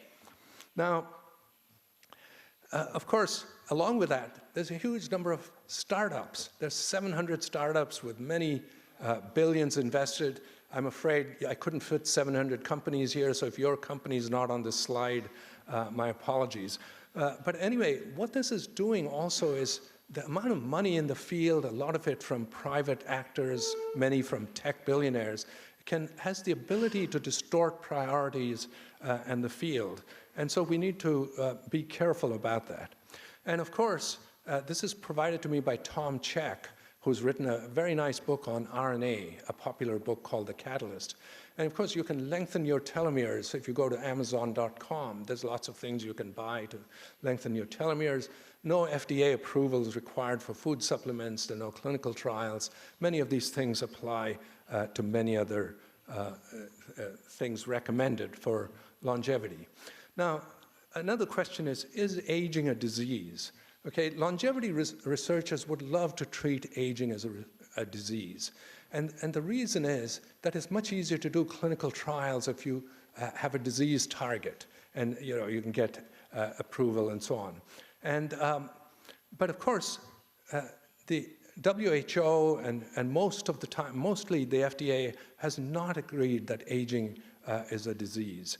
Now, I'll give you both views. The view that it's a disease is based on the idea that if you look at the diseases of old age, I mean, the four major ones are heart disease, diabetes, cancer, and dementia. All of those are very, very highly correlated with age. In fact, age can be thought of as a major risk factor for these diseases. And so the view is that, well, maybe aging is the disease and the underlying disease, and these things are manifestations of aging.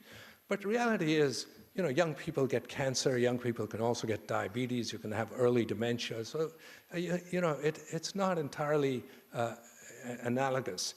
And unlike a disease, aging is both ubiquitous and inevitable. And I feel that maybe the longevity research community should stop thinking of aging as a disease, but think of it as a process. You don't like the process, you want to do something about it. There are ways that you ought to be able to do to develop therapies or interventions without calling it a disease, where you have a diagnostic, you have this disease, you don't. Okay, now, speaking of therapies, there is a much higher bar for anti-aging therapeutics. Now, if you're a cancer patient, somebody tells you you have 6 months to live, you will be willing to take a horrible cocktail of cytotoxic drugs, radiation therapy, nasty surgery. You'll do all that because the alternative is that you're going to die in 6 months. Now, with aging, it's different. You're asking somebody to take a pill for 10 or 20 years on the promise that at the end they'll live another 10 years of a healthy life. And so the bar is higher. The bar for safety, for side effects, for efficacy is much higher for anti-aging therapeutics. Then there's the difficulty of clinical trials. Now, if you did the conventional clinical trial, you would use mortality. That's the only real test, is it working or not? And that's going to be not very financially possible. You know, you have to wait 20 years or 30 years for a clinical trial. And of course, as business people have often said, you can't improve what you can't measure. And so there is a need for agreement.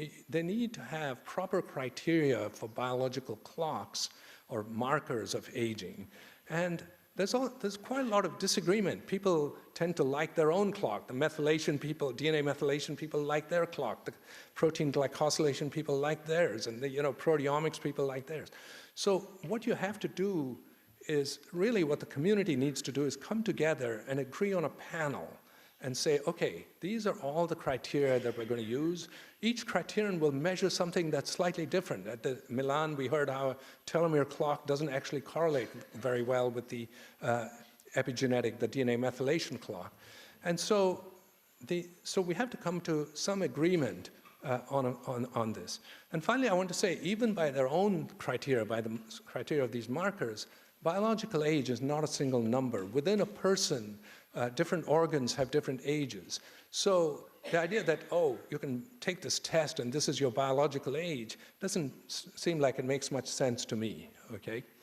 So what are some promising approaches? I've talked about a number of these issues. Well, there are many promising approaches. I'll tell you the ones that I particularly think are promising. Among them are drugs that mimic caloric restriction, because it's been shown that if you take animals from, whether they're worms, flies, or mice, or even monkeys, you can calorically restrict them, and the calorically restricted monkeys will be healthier and resemble younger animals. Now, one caveat, Leonard Hayflick, a father of this field, who first showed the business of cellular senescence, pointed out that the control animals were all animals that were fed an extraordinarily rich all-you-can-eat diet. This would be like comparing a guy who's at some Midwestern buffet, gorging himself, with somebody from, say, Northern California who's on this vegan diet, okay? And they're not comparable. And so the question is it restricting calories, or is it just, having an all-you-can-eat diet that's bad for you? It doesn't matter. What matters is the number of calories you consume does seem to matter, okay, whatever the relative comparison is. And many of the drugs that affect various caloric restriction pathways mimic some of the effects of caloric restriction in the sense of producing effects on older animals that mimic the effect of caloric restriction. And my book doesn't talk about GLP-1 agonists, but that's the latest in this class. Now, I should point out, all of these have some problems, okay? For example, rapamycin is an immunosuppressive drug. It's given for organ transplant recipients. GLP-1 agonists, like the others, cause muscle loss, and frailty is a real problem as we age. And so the question is, how useful are they going to be? They may reduce markers of aging. How useful are they going to be when taken in healthy people over a prolonged period? If I were a graft recipient, of course I would take rapamycin, whatever dose doctors would recommend.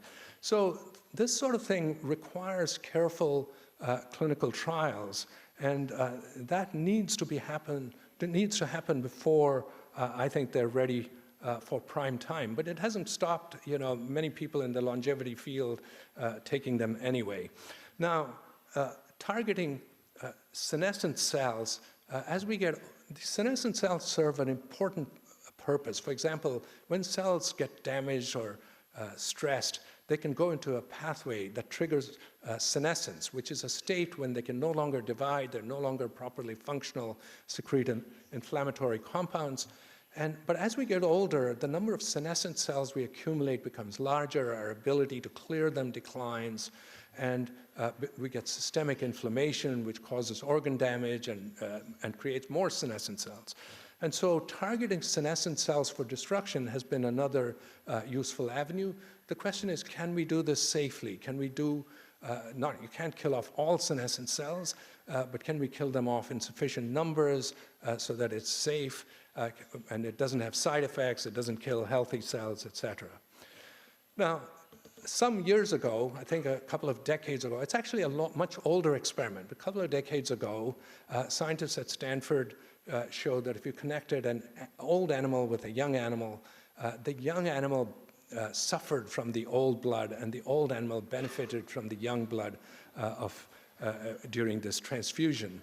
And this resulted in a number of companies, typically in California, I should add, sprouting up to extract blood from young donors and selling them at a huge markup to billionaires who wanted transfusions. And of course, one of the tech billionaires decided to start his own company, as it were. He got transfusions from his son. This is Brian Johnson in the middle. Got transfusions from his son on the right, and then gave blood to his father on the left.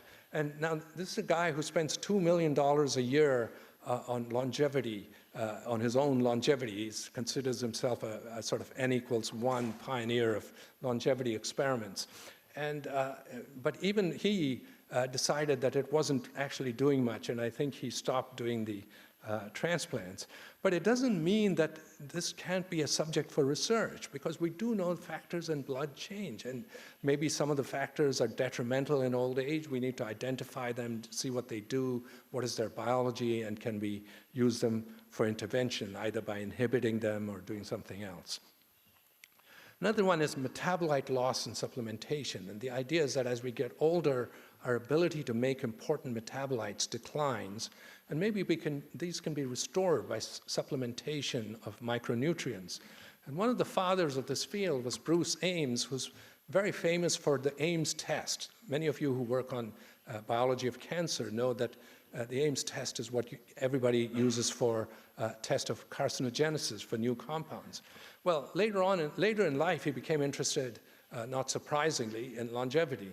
And he started working on things that might improve mitochondrial health in old age, and came up with this idea of acetylcarnitine and lipoic acid, which, by the way, I've noticed has found its way into all these vitamins which are sold for older people. If you look like over 70s vitamins, you'll find that it's got acetylcarnitine and lipoic acid. So somebody there is reading the literature in these companies. And Ames himself died last year at the age of 96, so something clearly worked for him. So anyway, he didn't stop with those two compounds. He kept trying various other things. And 20 years later, he published a big list, and the list kept expanding. So now, a large number of micronutrients or vitamins are part of his list, okay? So it almost seems like almost everything you make might be useful, because our ability to make them decline.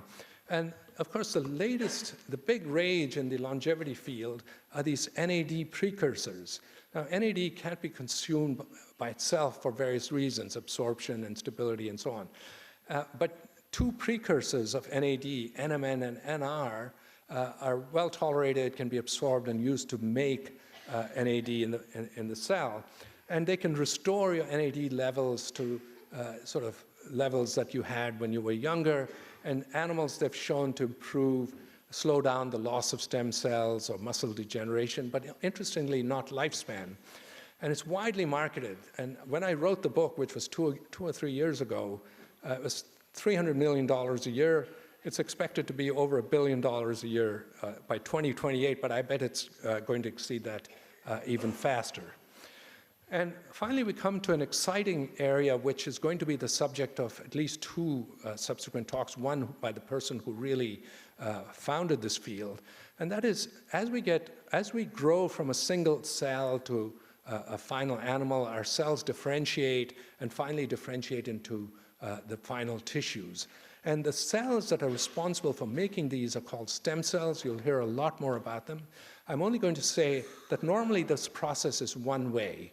And the question is, can we make it go backwards the other way?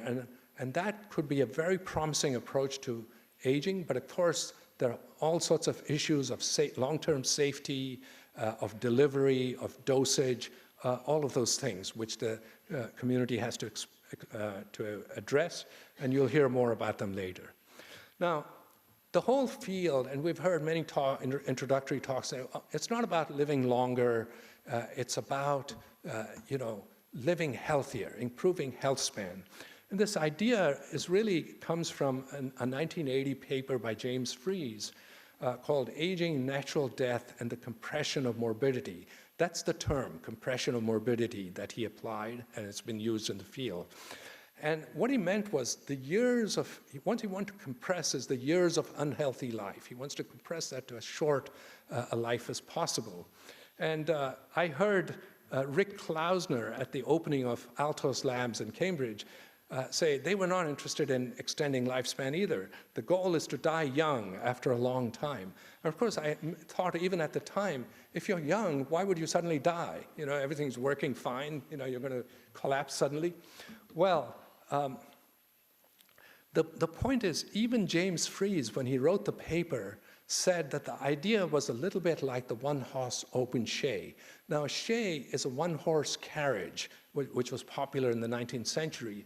And the idea was that there was this wonderful one-horse shay, which Oliver Wendell Holmes describes, which was constructed so perfectly that all its parts wore out at exactly the same rate.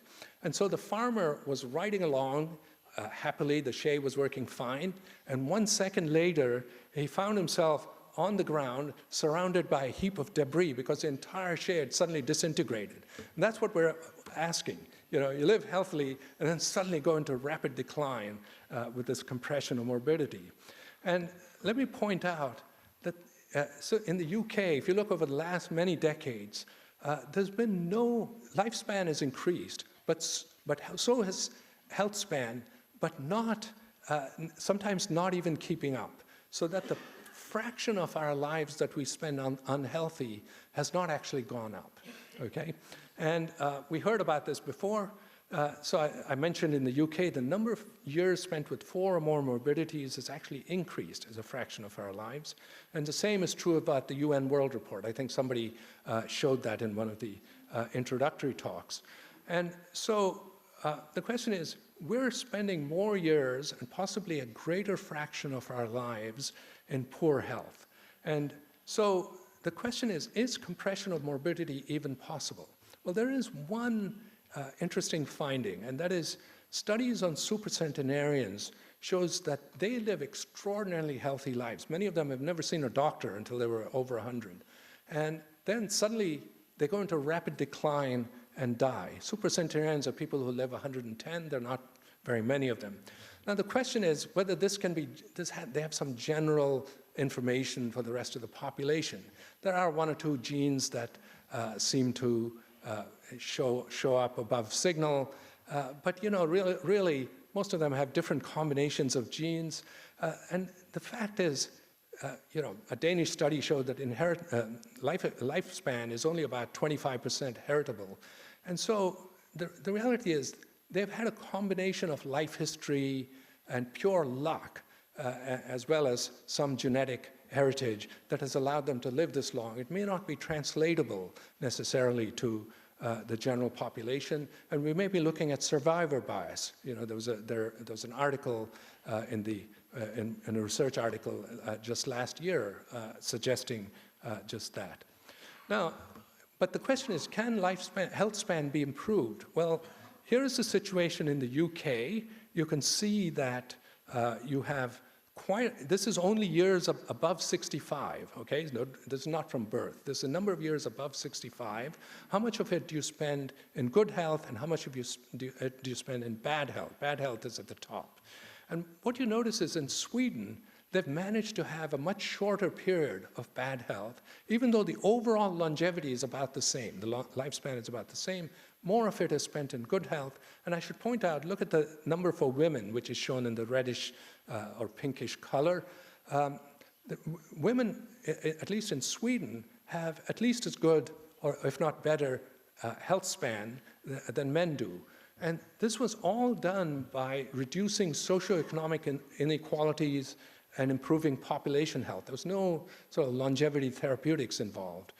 And so the question is, you know, can other countries do things like that to improve health span? And I think, yes, probably there are a lot of social and public health interventions that we could do to improve health span. But in terms of improving aging itself, if you tackle aging itself, it is not at all clear. There's no evidence that improvement in aging will also not extend improvement in lifespan itself, with the result that the morbidity period will not actually decline with time. And so that is going to be an issue. And one caveat about health span is mortality is very easy to define. It's when a person dies, but it's not so easy to define in terms of morbidity. For example, what does 3 or 4 comorbidities mean? I've got comorbidities. I'm pre-diabetic, I have high blood pressure, I have high cholesterol, and I'm living fine with them. I bicycle and I go hiking and so on. And so the question is, what we really need to measure is healthy life, and that is much harder to measure than a bunch of tests for various comorbidities, and you should also then think about what these statistics mean. One of the final things I want to talk about is economic disparity. In the UK, which has a National Health Service, the disparity between the top 10% economically and the bottom 10% is about 10 years of life expectancy. And in the US, not surprisingly, it's 15 years. Now, the difference in healthy years is almost double. So instead of 10 years, more like 20, or 15 becomes more like 30. It means the poor are living shorter years and spending more of it in poor health. And by the way, I know some of you are from New York City. The difference between the poorest zip code and the richest zip code in New York City is 35 years in life expectancy.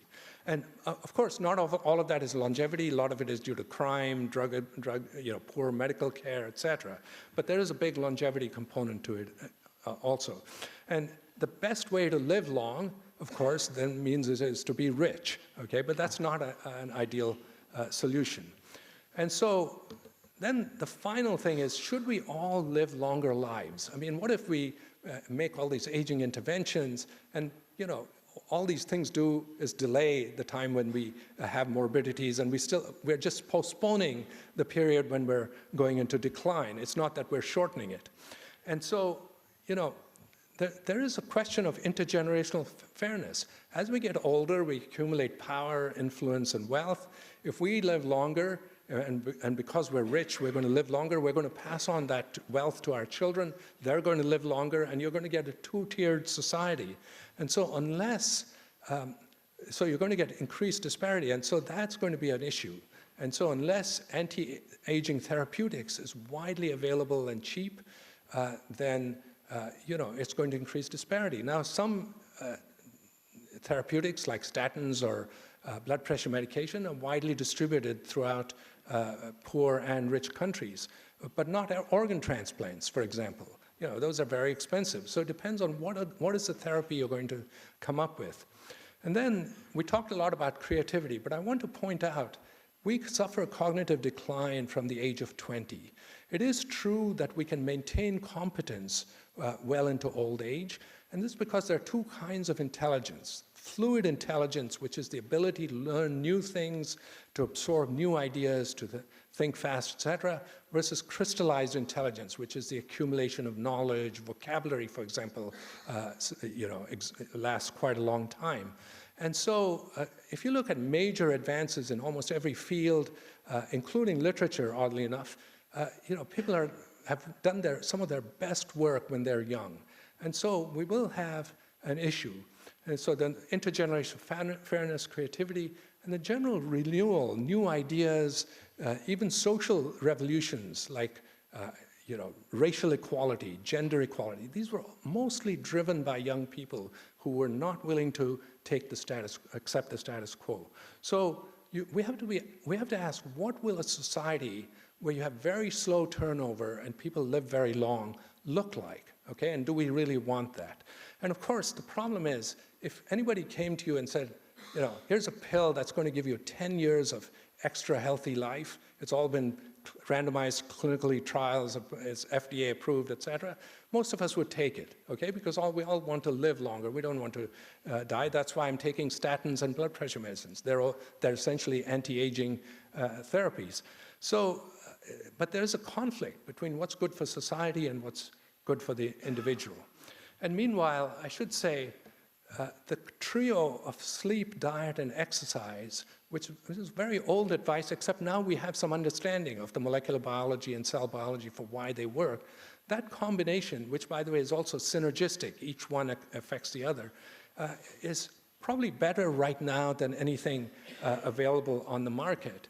And then along with that, there are some very trivial things anyone reaching middle age should do, which is get your blood pressure, cholesterol, and diabetes checked because they're easy to test and easy to treat. And some interesting social experiments have shown that social isolation and having a sense of purpose, social isolation is bad for you, and maintaining a sense of purpose in life is good for you. So being part of the community and having a sense of purpose as you get older is really beneficial to your health and longevity. Thank you very much.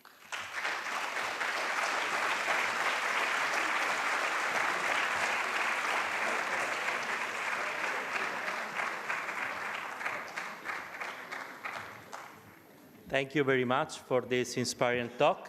And now we go and I invite Professor Yamanaka, the discoverer of the IPS, to come here and give his lecture. Thank you very much.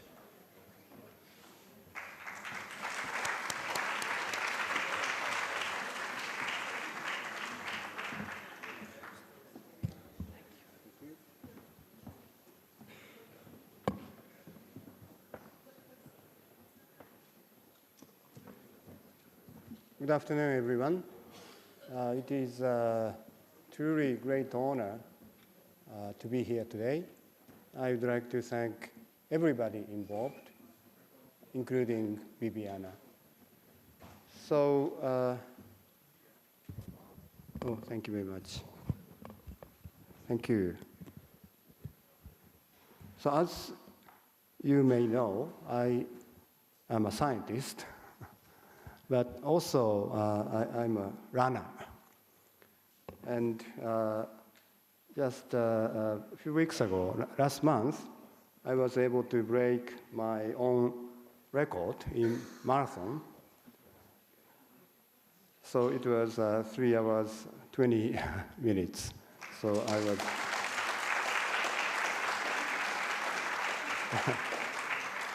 Thank you very much. The purpose of my presentation today is to show this. So it's almost over. So this is the history of my marathon record since in the last 12 years. And it's getting better and better. And I got even better very recently. So according to this trend, I should be able to break 2 hours in 2060.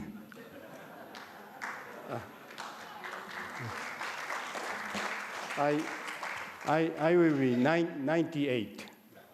So longevity is really, really important to me, and of course to all of you.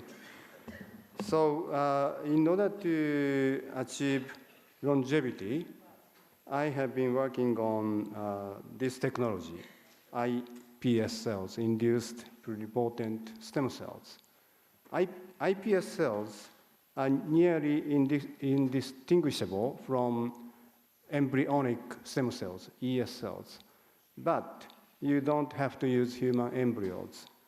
We can make iPS cells from each of you, from your blood cells or skin cells. All we need is a transfer, administration of these 4 factors shown in the upper portion of this slide, 4 genes. By administrating these 4 genes altogether, we can reprogram our cells, somatic cells, blood cells, back into the embryonic state, and that's why we can generate iPS cells. So we reported mouse iPS cells in 2006, almost 20 years ago, and human iPS cells in 2007. iPS cells have the 2 important same two properties as ES cells, shown here. First of all, we can expand iPS cells as much as we want. Then we can convert iPS cells into virtually all types of cells that exist in our body, like brain cells, beating heart cells, liver cells, and so on. So because we can generate a huge amount of human cells from each of you, we are hoping that we can utilize these cells in achieving longevity, in overcoming diseases. Like today, I have many opportunities to talk about iPS cells, but actually, I did not make iPS cells by myself. iPS cells were generated by many members of my laboratories, especially these three young members of my lab, Yoshimi, Kazu, and Tomoko. They were all in their 20s, so without them, we could have never generated iPS cells in my laboratories, so I owe them a lot.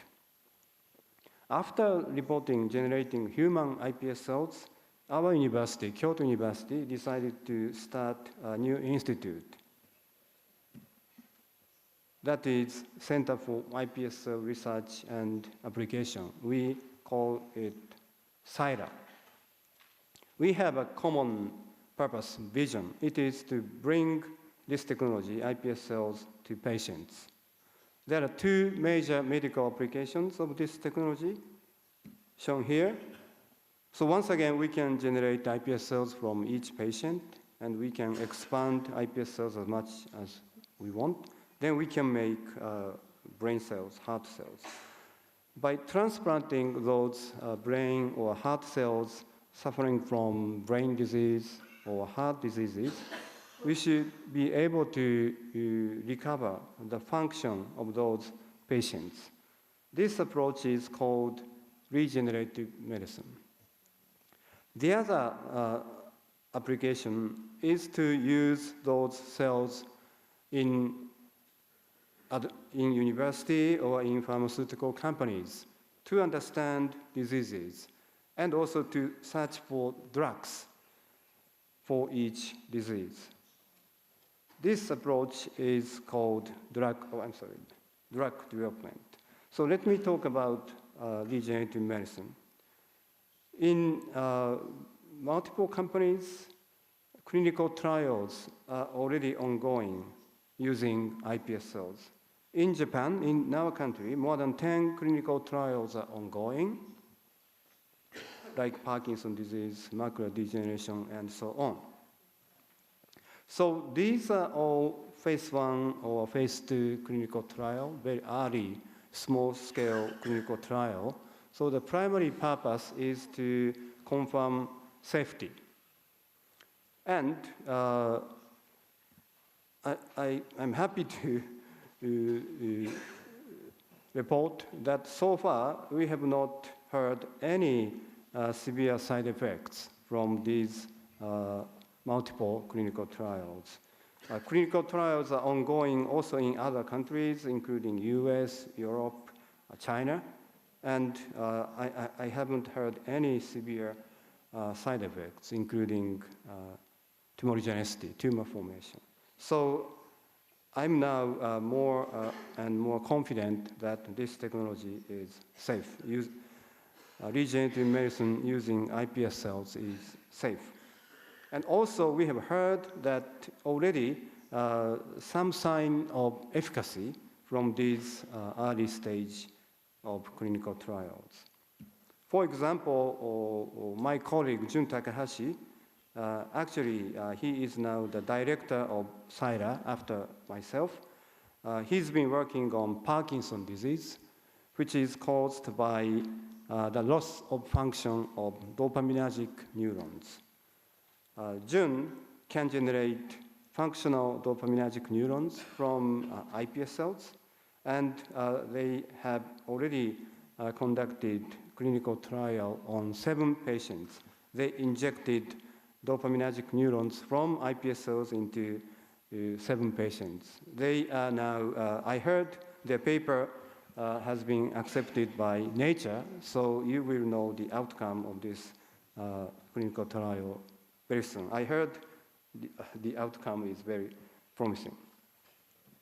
The other promising application is blood generation from iPS cells. In this case, Koji Eto, another colleague of mine, they have been generating functional platelets from iPS cells.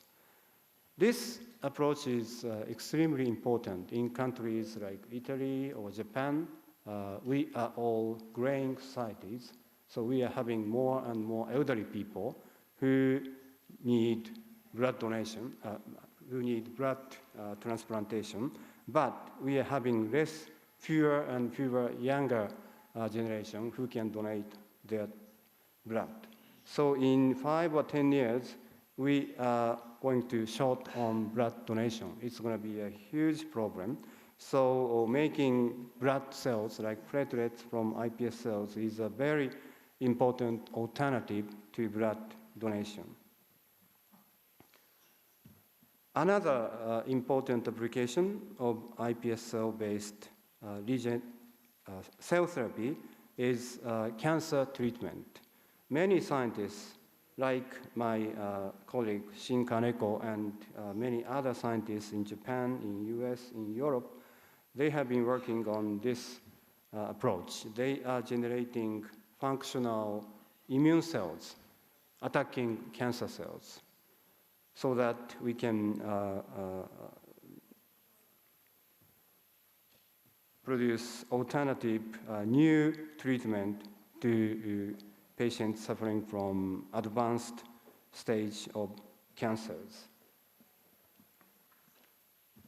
So this is not by my colleague, but by my collaborator, Professor Koji Nishida of Osaka University, who has been working on cornea diseases.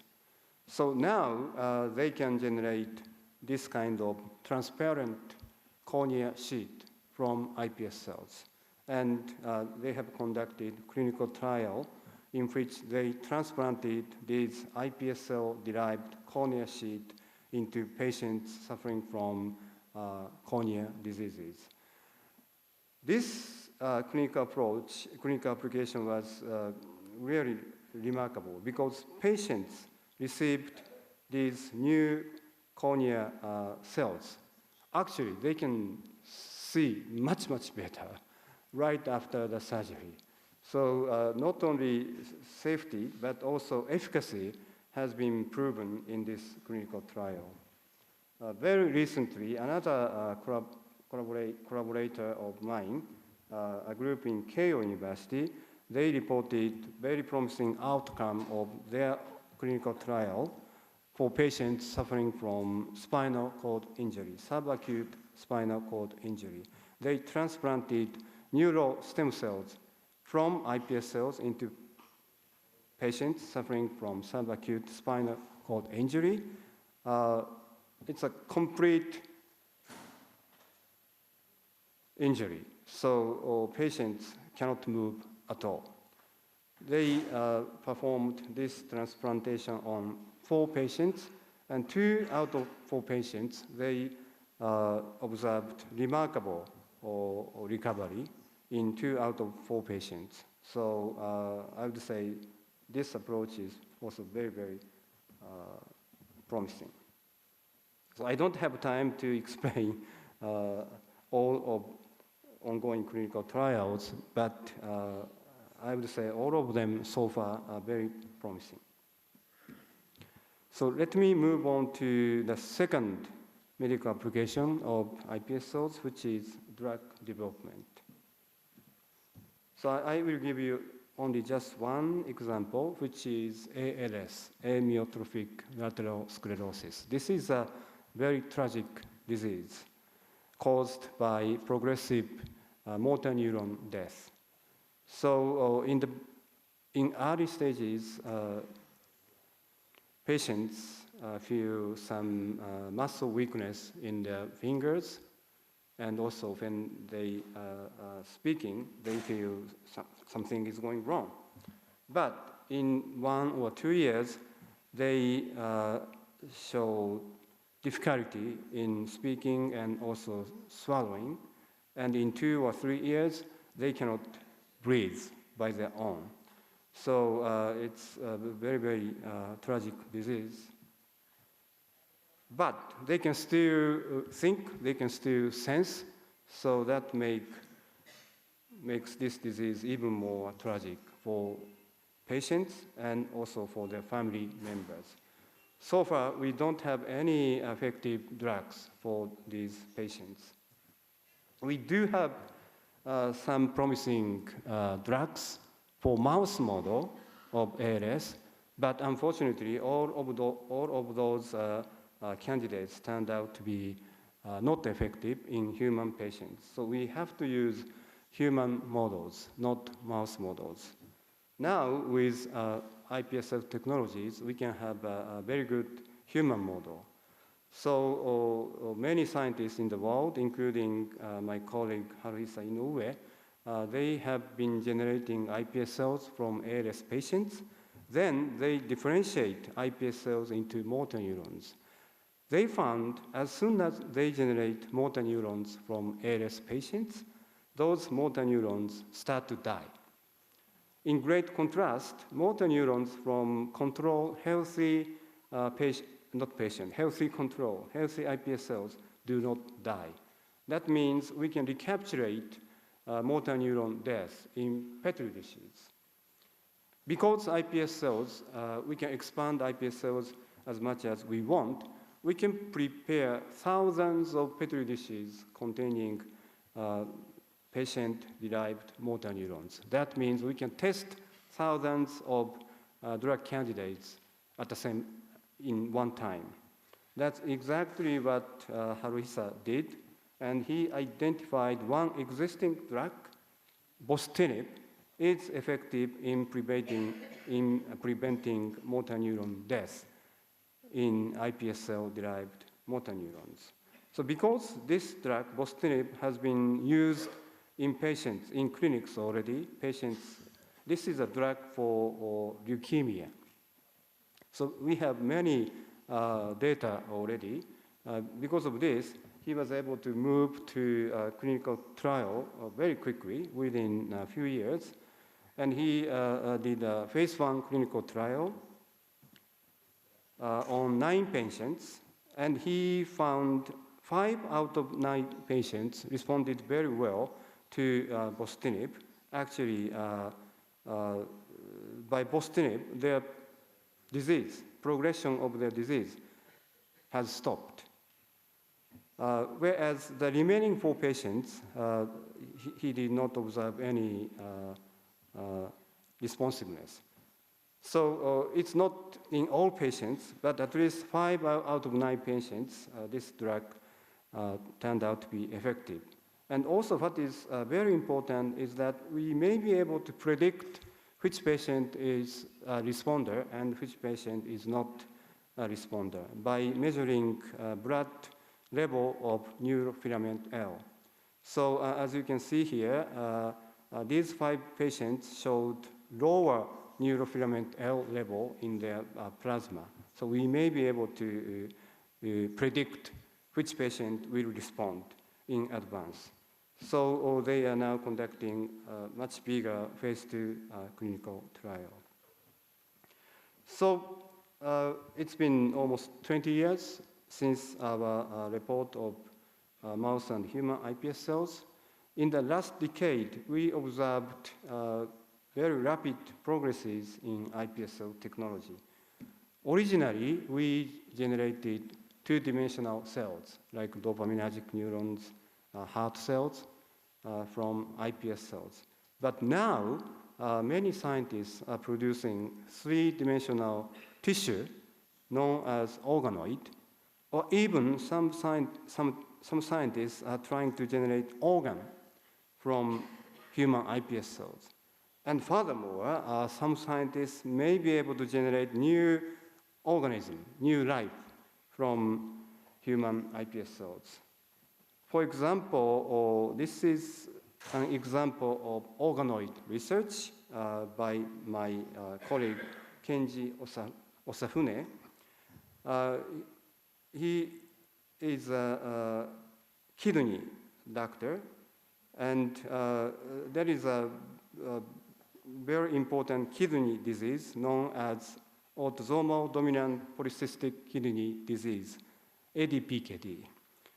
In this disease, in these patients, the kidney will form this kind of multiple cysts in their kidney, which result in kidney failure. So it's a huge problem.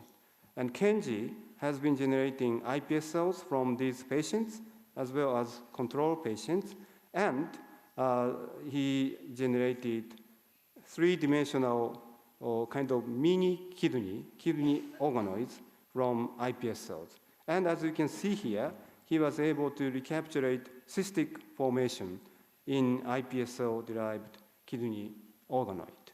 So once again, they can generate this kind of organoids, many of these organoids. That means he can test many different drug candidates simultaneously. And indeed, he was able to identify one very good candidate for these patients, and he has started clinical trial. So this is an example of organoid research. Scientists are now making brain organoid, heart, cardiac organoid, liver organoid, and so on.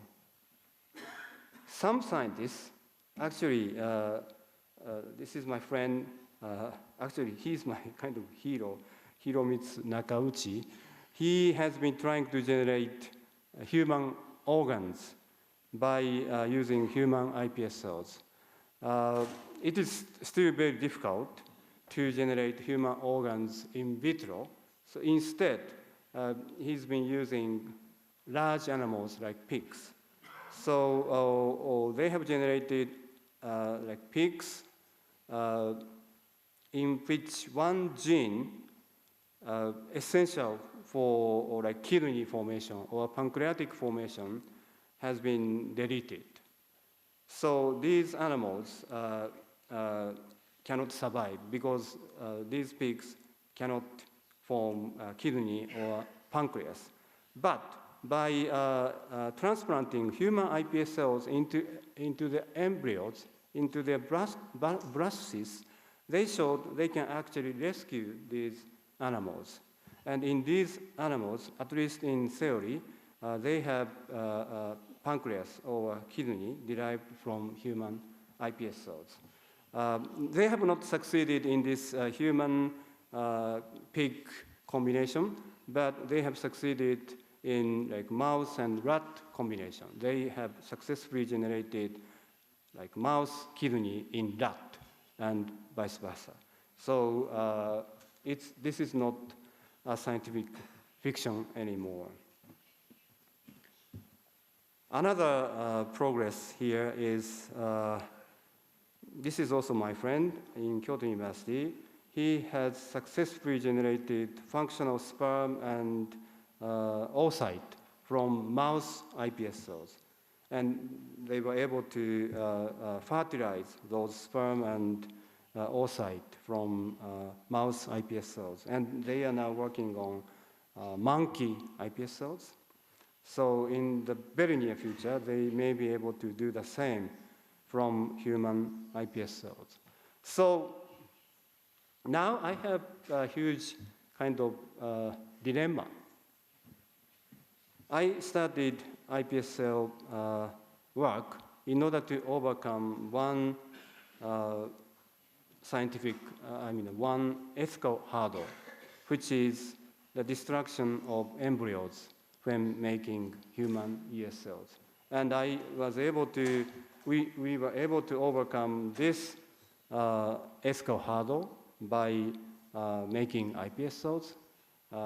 We are happy in the beginning, but now we realized by making iPS cells, we have started new ethical issues, like making human organs in pigs, or making sperm or eggs from our blood or skins.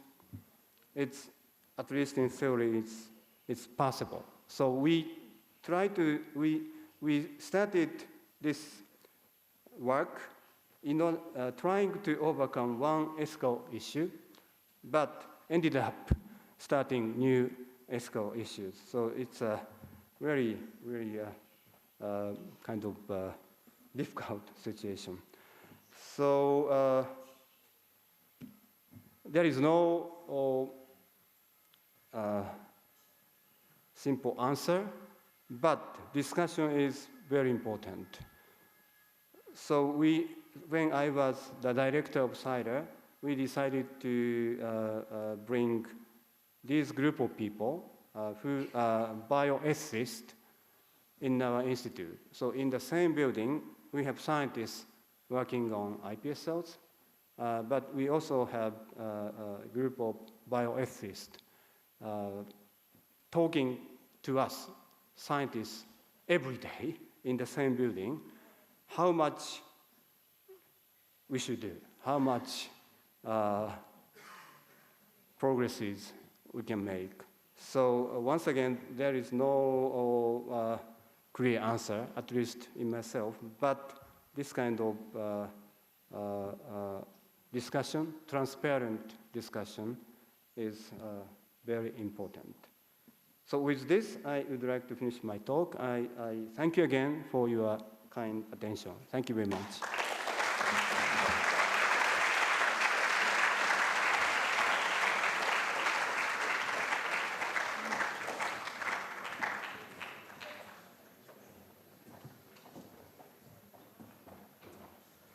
Thank you very much, Professor Yamanaka, for your inspiring talk, and also for this part of the ethical issues that is coming.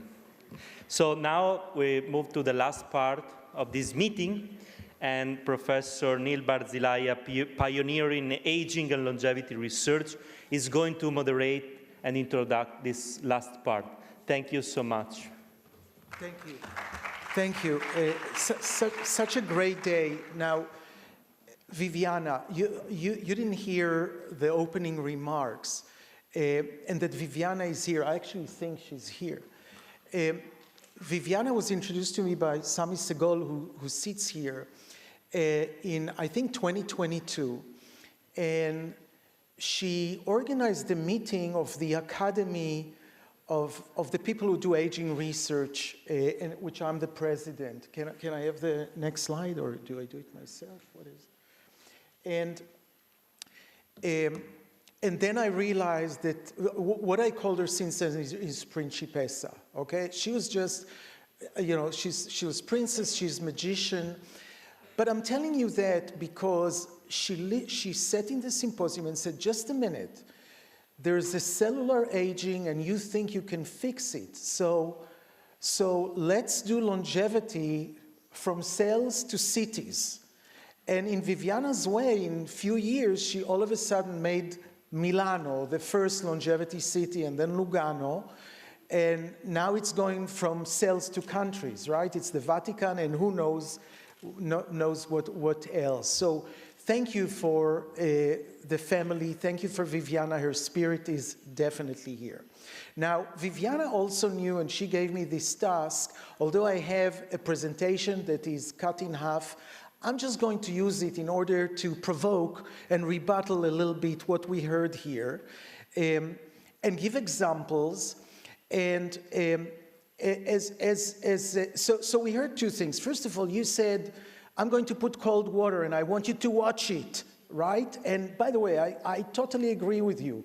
And as the Academy president, we have to watch it. But I'll give you some new ammunition in 2 slides at the end, and that's all I showed. And then we heard Professor Yamanaka, who for us have just shown this idea that you can take cells and make them younger, so why don't we do it in the whole body? Of course, we heard about diseases, and we're probably far from doing it in whole body, and there's this ethical issue, but this is the promise. So I want to start, first of all, because if people feel that we got a cold shower, I just want to bring people up to speed and tell you about this very famous Rome story. These 100-year-olds that go to Generali, that's the life insurance, Generali, and he wants life insurance. He's 100 years old, and the clerk says, no, we don't give life insurance to 100 years old. And he said, that's not true, because my mother is 120 years old, and she's insured here. So they think better, they go to the boss, and they come to the old gentleman and said, would love to give you life insurance. What a marketing idea.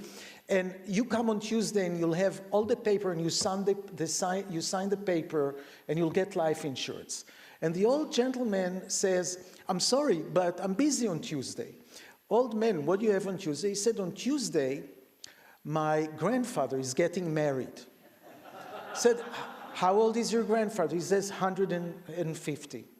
He said, 150 and wants to get married? He said, no, he doesn't want to, but his parents puts lots of pressure on him. So this is kind of the life we're thinking of. And of course, you know, let's say that we can make you 150. Do you really want your parents to tell you what to do? And other ethical issue about that. But we have to be very imaginary when we talk about life expectancy. And we already heard that the Old Testament is obsessed with longevity.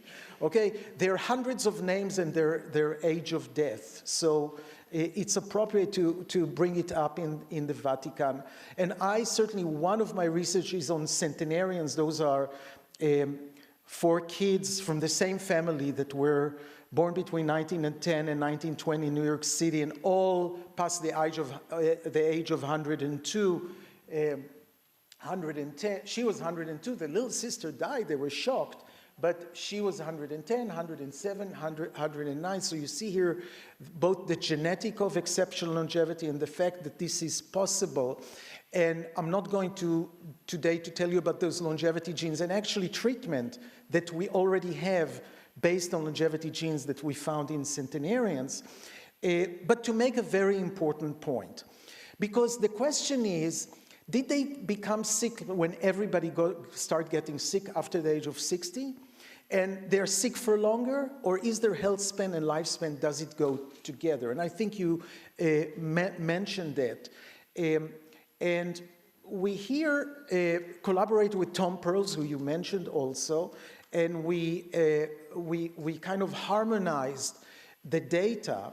And what you see here is that everybody is healthy, but our control group are starting to get sick at age 60, and at age 80, maybe 10% don't have any of those diseases, while centenarians are healthy 20, 30 years later. So it's not only longevity, it's health span. It's health span. But it's not only health span, that's not what's the important thing about it. It was the compression of morbidity. Okay, 30% of our centenarians didn't have any disease, didn't take any drug, and some of them just didn't wake up this morning. So this idea that we have people, it's within our capacity to live healthier much longer and to have contraction of morbidity is true. And not only it's true, the CDC have looked since 1993 at the medical cost in the last 2 years of life of somebody who dies after the age of 100, and you see it's third than those who dies in their 70s. So we started talking about longevity dividend. What is it to be healthy and to have contraction of morbidity? And last year, a couple of years ago, came Andrew Scott, who's professor of economy from London Business School, and he said, guys, you don't know what you're talking about, because, listen, you said the medical cost there's less medical costs, but what does it mean? It means that those guys are not in the hospital now. So what are they doing? They're traveling, they're shopping, they're building houses to their kids. So there's a value, there's an economical value of being healthy.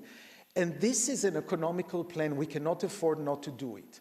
And I think now politicians are also interested in extending the health span, which we're sure, and we have examples that we can do that. I'm going to skip that for a second and make the next point. So, of course, there's a biology of aging. We know who's young and who's old, but I think the point I want to make is that if you look at your friends, everybody here looks so young, but if you look at your friends, you know, some of them are slow agers and some are fast agers. There's really biological and chronological age. And that's actually the major reason we came to this field, is because if we could understand that, maybe it's going to be relevant. And that's part of why we're there. That's why I'm doing centenarian study, among other things. But I think the more important part is that we think that this biology of aging, right, we saw hallmarks and other things, but that this biology of aging drives diseases. People think you get disease and you get old. No, but it's this biology of aging that drives disease. You can be born homozygous for genes of Alzheimer's, ApoE4, where it means that maybe you'll get Alzheimer when you're 60 or 70 and you die when you're 80. But when you're born, you're not demented, and when you're 1 year or 10 years or 50 years, you're not demented. It has to have the biology of aging to get there. And it's important to know, because all our strategy, as you well talked about, is prevention. Okay? It's prevention. If we could target the biology of aging in order to prevent diseases, we would do it, and they're example for that. And as you know, aging has been targeted, and we know that we can expand health span and lifespan. I'll go to the hallmarks some other time. And so those are the few things I wanted to mention now. And I think what we're doing now is we'll go to several examples. As I said at the end, I want to end in optimistic note and show you actually real data that came in the last few years that says we can extend health span and decrease mortality right now with FDA-approved drugs. Thank you very much. And who's presenting the next speaker? Oh, so is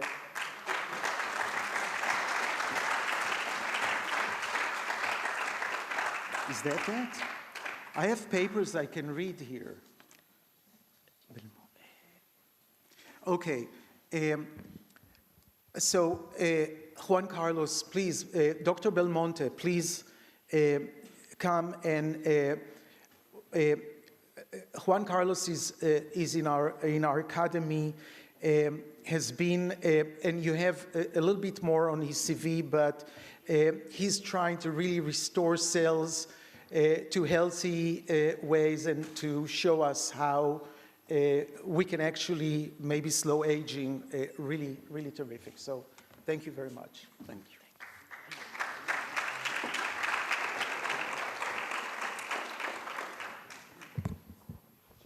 Good afternoon, everyone. My first words are of gratitude to the organizers, but especially to Viviana. I feel she's the heart and soul of this meeting here today, as well as what happened in Milano last week and what will happen in the next few days. Thank you very much.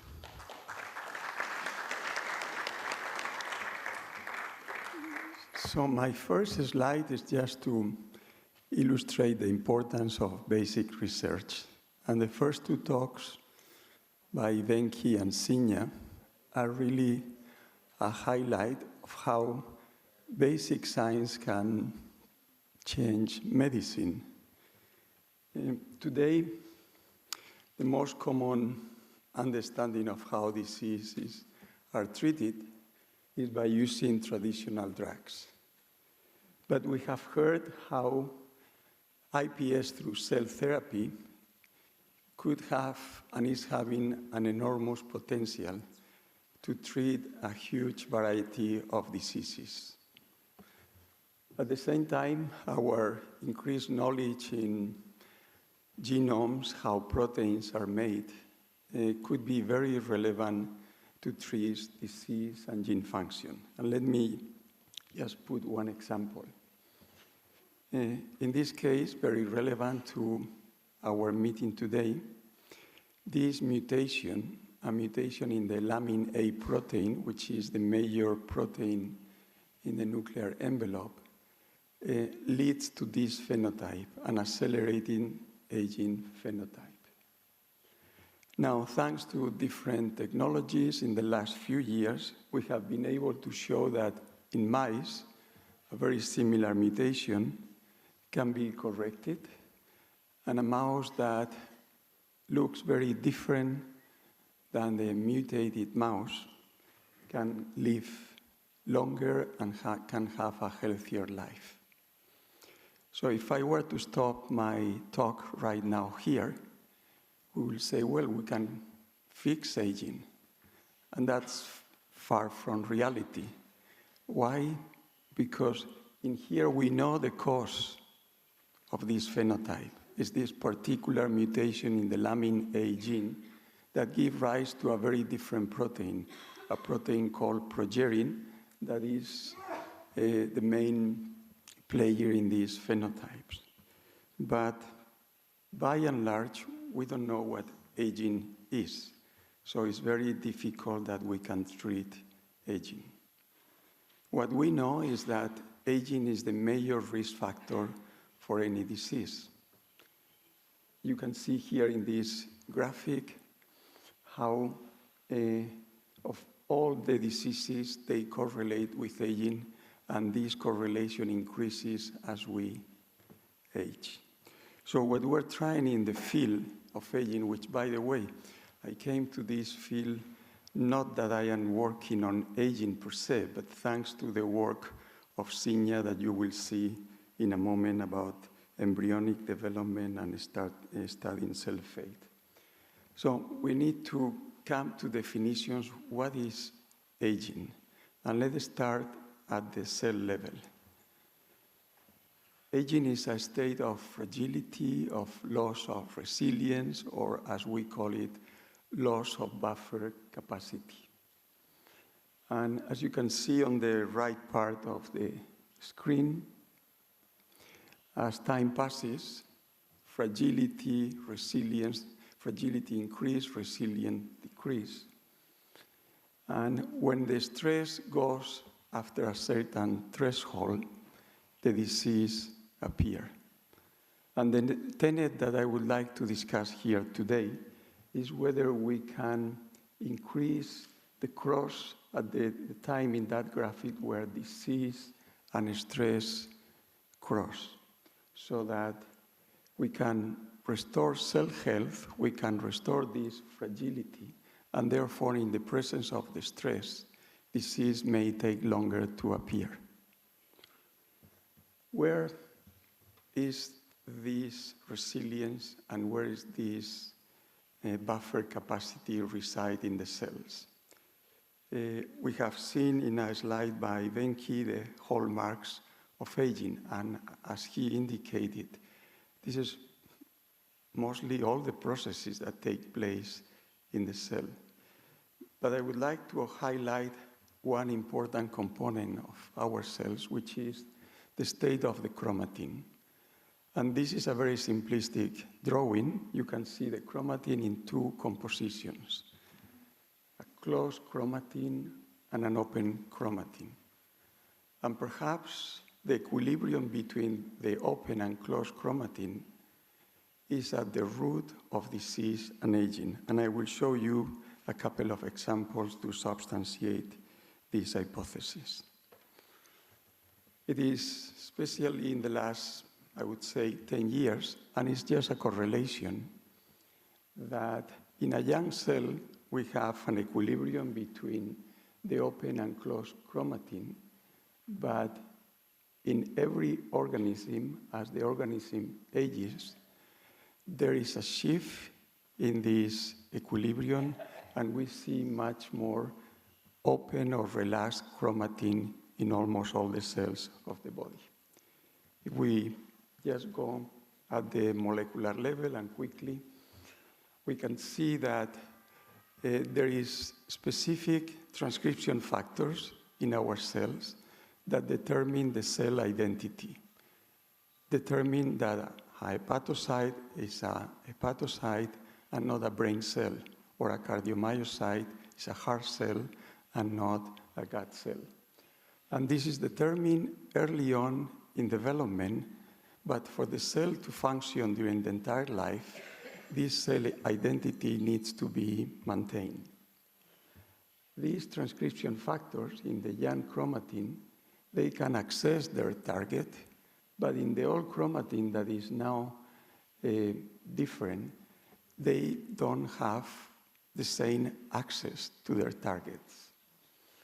And what happened is that with time, we have now access to other factors like this AP1 transcription factor, that induce inflammation and many other processes that lead to specific phenotypes during aging and disease. So the idea here will be, how can we restore this structured chromatin that we see in a young cell? And for this, the work of Dr. Yamanaka was crucial, not only for what he explained to you today that has led to a new brand of medicine with enormous implications that cell therapies may have for diseases, but the concept that the cell can, the clock of the cell can be turned back. And it is with this concept in mind that we try to repeat his experiment, but in a very slightly different way. We took this progeria mouse that has the mutation and apply a Syngas factor rather than applying them for in a continuous manner. We just gave short pulses of these factors. And what we observe is that these mice started to look better, and after a certain time, they could increase their lifespan. If we look now at the chromatin level, among many other things that were restored, the first phenotype that we see in these cells after these short pulses of Syngas factor, it is a recovery of the heterochromatin markers that I was telling you before about the chromatin. This is when we do the experiment in vitro, it just takes a few hours to see these changes that then are subsequently followed by different changes in the cell, like reducing the DNA damage, improving mitochondrial function, etc. But this is the first changes that we see, a restructure and restoration of the chromatin to young levels. Now, to me, this is an example of the hypothesis that I was indicating at the beginning. I told you that we can, by gene technologies, correction technologies, we can fix the mutation that leads to this phenotype. But without fixing the mutation and just altering this equilibrium in the chromatin, we observe an almost identical phenotype. So in a way, what we're doing here is increasing the resilience, the buffer capacity of this mouse that even in the presence of the same stress, the mutation makes that the mice live longer and stay healthy for a longer time. Now, this experiment, one could say, is just something specific of this mutation. We have now extended this experiment to many other mutations, like, for instance, this one is an OB mice in the lectin gene. These mice are obese. They cannot stop eating. And when we do a short pulses of Syngas factor, even though the animals keep eating because they cannot stop eating, they don't become obese. And the same phenomenon could be seen not in a genetic model, but in an environmental model. What we do here, we just subject the mice to a high-fat diet, And you can see that this will lead to obesity, but in the treated mice, obesity doesn't appear. This could be extended to many other models. I don't have time to go through. Just for curiosity, mention this particular one that I think is quite relevant in understanding this increase of resilience or buffer capacity. This is the case of a toxin, in this case, acetaminophen. High dose of acetaminophen will be toxic for the liver of the mouse, for human as well. And you can see that at a specific dose, 100% of the mice die after approximately 10 days. But if at the same time we give this high dose of the drug, we just do a short pulse of Synges factor, we see that around 50% of the mice now have the resilience, the buffer capacity to cope with that particular stress. We have tested this treatment in many different models and diseases that I don't have time to go through. But the key thing of this slide is that no matter what model, what disease we touch, we see an increase in resilience that ameliorate and improve the disease. This is difficult to believe, I know, because I'm showing you here a treatment that deals with heart disease, with brain disease, with kidney disease, and is very specific, different from what I showed you in the first slide. It's just increasing the resilience of the cell to cope with the stress that leads to the disease and aging. And the concept, again, where we are basing the mechanism of how this takes place is in this restoration of the chromatin to a chromatin status that is looking more to the young cell type. Now, we're trying to deconvolute the mechanism of how this incredible phenomenon happened. And one that I will touch briefly today has to do with this process of reprogramming. In the very early phase of reprogramming, we observe that there is a process that is called mesenchymal epithelial transition. The cells go from this state to this state, mesenchymal to epithelial transition. These Yamanaka factors, they have a huge influence in these mesenchymal-driven genes. And what we have done is to analyze around 40 human diseases, as well as the pathways downregulated or upregulating during aging. Let's go first for the aging pathways. And the highest upregulated pathway during human aging is this epithelial mesenchymal transition. And we know about this epithelial mesenchymal transition in different fields that are correlated with inflammation and fibrosis. There is a very recent review that indicate based on data that the common cause of organ failure, the most common cause of organ failure in humans during aging has to do with fibrosis. And here we are seeing in these short pulses of Yamanaka factors, or even just at the very beginning of the process, this mesenchymal epithelial transition, which is the opposite of what we see during inflammation and fibrosis in aging, as well as in many diseases. As I said, we have analyzed a huge variety of diseases, just a couple of examples. Say, in the liver, we see here different stages of NAS and how we can see an increase in this mesenchymal drift. In this case, the heart, different heart diseases, how do we see an increase in mesenchymal drift? In the lung, or in the kidney, and so on and so forth. So this mesenchymal drift that is observed in aging is also observed in diseases as the key upregulated pathway.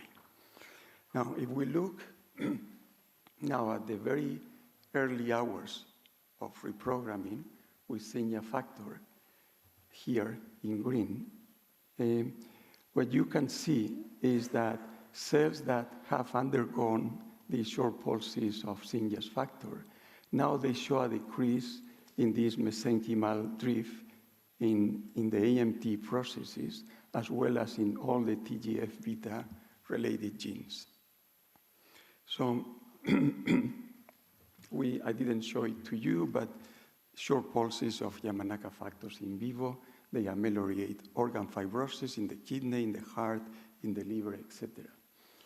Now, when we analyze the fibroblasts that surround this disease state, we see that those cells that have undergone these short pulses of Signia factor, now we know that we have different types of fibroblasts, but these cells, they resemble those of an activated fibroblast that we see in a healthy situation in vivo. So the idea here, and we are making great progress into this, is that partially reprogrammed cells, they show a decreased activation of myofibroblast signature. And this process of adding the Signia factor somehow reverse these activated fibroblasts to unactivated fibroblasts in vivo that are going to be able to cope with the fibrosis that is the underlying cause of many diseases. So this is just summary. I don't want to take time to go through it, but the fibrotic state that we see in many diseases and aging, we could try to break that positive feedback loop, and that could be at the core of the process that we call rejuvenation or increasing cell resilience. Now, what I have told you so far is that we can increase the resistance to disease of animal models in the lab. But to do that in human is a big gap. First thing, as Signia demonstrated subsequently to this initial paper, as well as Manuel Serrano, if these factors are put in vivo in a mouse, cells will de-differentiate, and in some cases will induce teratomas. And that's what we are doing in vivo, putting these factors. It is true that we are controlling the time and the dose of the factors, but the danger that these factors could induce de-differentiation is still there. So if we want to bring this to the clinic, not just work with mice in the lab, this is probably one of the biggest challenges that we need to overcome, and we're working towards that. The idea of using this switch, I didn't mention it at the beginning, of giving pulses to factors. In this case, we use it by using doxycycline, could be also a challenge for the path. And finally, these genes have a specific size, and they don't fit all in one viral vector. So it is challenging as well that one cell in our body is going to get the 2 vectors or the 3 vectors that we need to introduce these factors. Among many things that we're trying to work with, these are key challenges that we have to overcome before bringing this to the clinic. But I'm going to give you one example of what this technology could bring us in the early stages. And this has to do with organ transplant. So in the last few years, doctors and engineers have come up with procedures by which an organ can be put for a couple of days, 3, 4, 5 days. We have even got now a liver human liver for 14 days, 2 weeks, perfuse that liver during that time in this type of machine, and after being used for transplantation. So what we can do now is that instead of working with mice, we can get access to organs that the doctor says this organ is not appropriate for transplantation because the status of that organ will not be that useful for transplantation. So we have started to put these organs in these machines and add these short pulses of Yamanaka factors. And here you see one example in the case of the rat. We're now translating these to the human liver that, as I said, we can maintain for about 2 weeks now in these machines.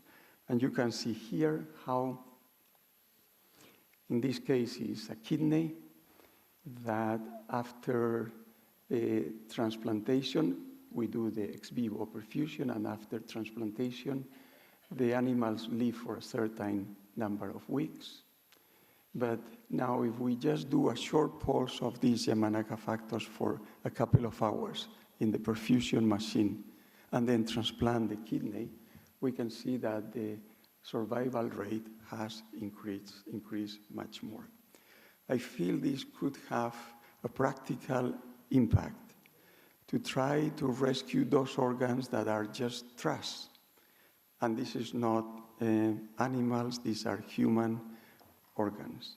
And in many cases, like there is no other option, like for instance in the case of liver, of lung, in the kidney we have dialysis, that there is no other options but death.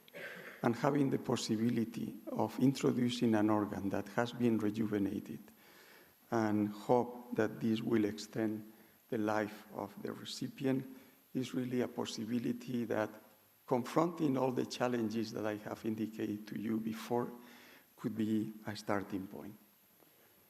So just to finish, is to reiterate the importance of basic science and how the two preceding talks have illuminated us in how diseases can be treated. This is something highly precise. I have introduced today to you something that we have no idea how it works.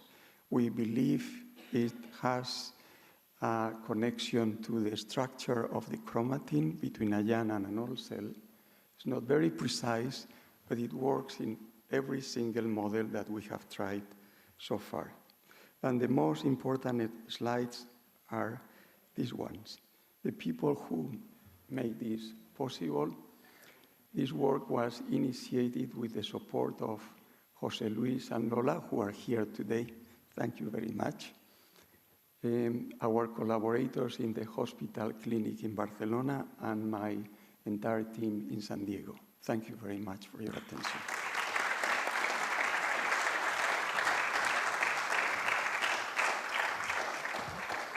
So exciting. Thank you very much. My new instructions is not to present anyone, just to call their name.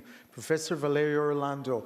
If I had to present, it's all in Italian. So, biological molecular de fama internazionale, pioneer, Nello. But we'll just take over. Thank you very much. Welcome.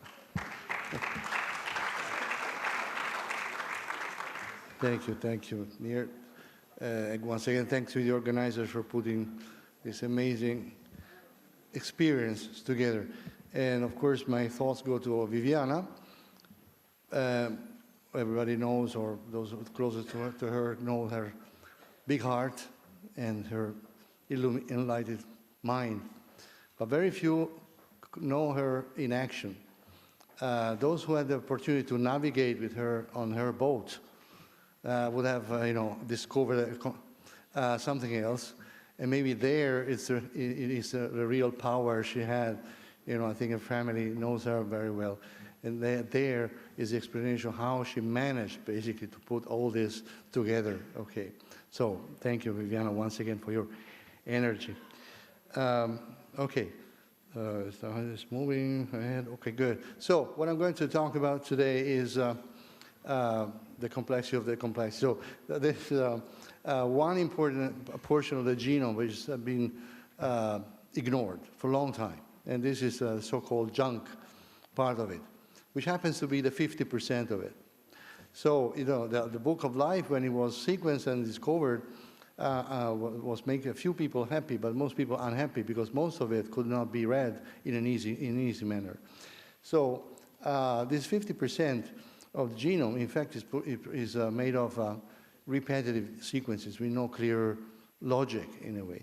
Now, these sequences, in fact, have an important evolutionary history, and it has to do with viruses in particular and pathogens. So an integration between these two biological components made us somehow. So what is the compromise? What is the dialogue between these two elements? Well, the dialogue is the result in the intuition of Barbara McClintock, a laboratory that's studying plants. She appreciated the fact that these elements jump around, and by jumping around, they produce diversity. Okay, diversity is the key word here in life. This is true in every, many different organs, many different contexts where the diversity can be attributed not to the basic genetic program, which may be, say, the starting point, but is distribution of the regulatory element that jump around, create, you know, a creative part of it, create variability, okay? And this is actually inherited. This is the DNA component. However, by jumping around, they could even create some mutations, evolution, blah, blah. But so this is a kind of dangerous element, okay? There's another bad reputation they may have. Now, seminal work by Rusty Gage in particular and others, in fact, detected the activity of these elements also in the soma. So not only in evolutionary terms or a scale, but also somehow during somatic life. So this poses a problem. What are they good for? Are they dangerous, or they actually contribute to whatever aspect of our life is and so on? So, but if you look at the DNA component moving and you're comparing that with the amount of RNA, and now after COVID, now everybody knows what RNA is, there is a disproportion, huge disproportion. And the interesting fact is that these elements produce RNA every time cells are challenged, and for example, responding to stress. Few papers tell about this, but here the point is to connect the activity of these RNA, like environmental sensors, because they act as non-coding RNA, interacting with a variety of machineries in the cell. And they have to do with epigenome plasticity, so what Juan Carlos was referring to, so the maintenance of the nuclear architecture and therefore the fidelity of the genetic program. But at the same time, also to respond to environmental stress. So somehow they connect the genetic program to environment. Now, these are the two things that in aging go wrong. One is the loss of genetic program. So progressively, you lose, let's say, the coherence of a genetic program. On the other hand, you switch to chronic inflammation. And the two things together, you know, make things complicated. So there is a kind of then yin-yang aspect. So these guys are around, they are regulated, but somehow when they go wrong, they create troubles. So the point here is to understand the dosage aspects and also the timing, how much and when. So I'll present a couple of cases. This is an observation that people have, that during aging you have aberrant expression of these elements, some accumulation of these elements going around and so on. And this accompanies the loss of chromatin organization. So in a beautiful work that we have done with Juan Carlos a couple of years ago, we tested an idea. But basically the idea was, who comes first? Is because the chromatin and the nuclear architecture is lost that retrotransposons start to jump around, or is the other way around? So to cut the long story short, this experiment shows that in fact there is a timing in between the appearance of retrotransposon RNA activity and the loss of heterochromatin structure. This gave us a clue saying, okay, then these elements are drivers in the process and not passengers and so on. This led to an idea to how we can tackle them in vivo, antisense oligos that can directly target a specific class of them, and reduce their amount in physiological terms and restore basically the correct genetic program, the correct nuclear architecture, the correct physiology of the tissue, and obtain also a better performance in lifespan. So this is a case where things go wrong, in the sense these elements go crazy, and so we can then intervene with a very powerful technology in this respect. However, going into the inflammatory component, inflammation is common to a variety of diseases, and all the diseases, neurological, degenerative disease, a variety of cancer, and so on and so forth. And there's very little to do with that, whereas when you somehow to do with anti-inflammatory strategies, you somehow obtain an amelioration. So our curiosity went in the direction of the role of these elements in inflammation. But before that, the observation that goes here to the developmental biology area. So in evolution, animals that can regenerate show an interesting dynamics of retrotransposon activity and expression. Basically, they are able to upregulate them. So you, for example, a salamander, when you cut, the tail of a salamander and so on, immediately there is a reactivation of these transposon elements, and consistently you see the reformation of the organ, okay, the appendages. Now, if we do this with mammals, so this does not happen. Or we cannot regenerate. So there's a kind of rule that people have established connecting proper regulation, positive and negative, of this retrotransposon world and the ability to regenerate tissues, whereas we seem to have lost this. However, things are maybe not exactly so simple.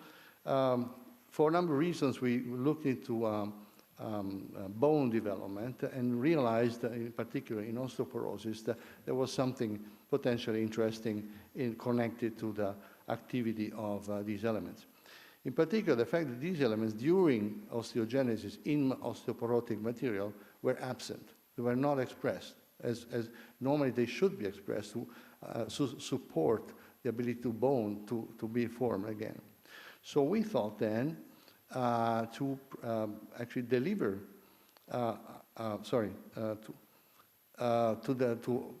deliver RNA to these cells that don't have it. Inspired also for the fact that if you fracture a bone and follow during reformation of the bone, you see that there is in the very first hours after fracture, these elements, the retrotransposon, are reactivated, but then are sharply repressed. Okay. If this does not happen, you go into chronic inflammation and you don't repair the bone or the tissue. So inspired by this, so we then decided to provide the RNA that is not there. So 6.5 kb of line 1 RNA delivered to mesenchymal stem cells from patients affected by osteoporosis. And this surprisingly restored the ability of these cells to reproduce bone matrix formation. Now, this is now testing this also in vivo in collaboration with the Our Foundation in Switzerland. But the concept here is that, in fact, we are not delivering the RNA per se. So we have found that the RNA can instruct specific subsets of cells to produce a secretome. That this secretome contains the active principle that can instruct more specific cells to restart bone formation. So it's a kind of paracrine type of a mechanism that we can guide with a specific set of RNA, but then we let the cells in vivo to do what they're supposed to do, and so without the need for the RNA itself. So this would be a cell-free type of approach promoting tissue regeneration. We explored other tissues, also compare young and old, and for example, this is the case of human dermal fibroblast. To cut also, we have a couple of examples here where we can reproduce here the fact that these elements, when you injure skin, you reactivate transposons, they are then repressed, and so if we follow this process and put them our secretome obtained from cells treated with the retrotransposon RNA, we obtain a positive result. Here is another example where you can basically heal migration, but in particular in vivo you can see mice that have been now injected with a specific secretome from specific for derm, we can have a secretome specific for muscle, a secretome specific for bone. And of course, this is going to be a long way to understand better what is the synthetic version of it. Now, going to the questions that have been raised here. When does aging start? So, of course, this is clearly a complex problem. But as Juan Carlos has anticipated, we can somehow measure aging according to frailty.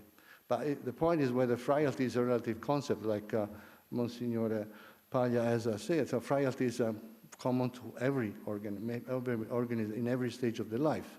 A kid is fragile, like an old person is fragile. So, but say there is a performance ability to cope with environmental cues that apparently makes the difference. Okay. Now, what we can say is that there is an interesting dynamics that links retrotransposon activity with lifespan and with the ability to be resilient or not. So here we started in during lifetime from 0 years to old to 96, 90 years old in primary human cells. Transcriptome, proteome, metabolomics, and also derived the own transcription of retrotransposon. Now, what you see here clearly is there is a transition time where everything seems to change, and this occurs between 40 years old and 50 years old. Now there, something happens that we don't know exactly what happens, but it's an incredible source of information here, where the genetic program of cells transition to something else. And then there are phases where there are subsequent stages where these cells then, down to 96 years old, maybe acquire different combination of factors and so on. But here's where retrotransposon somehow make a difference, because they peak here, but then they follow probably consistently the new established genetic programs.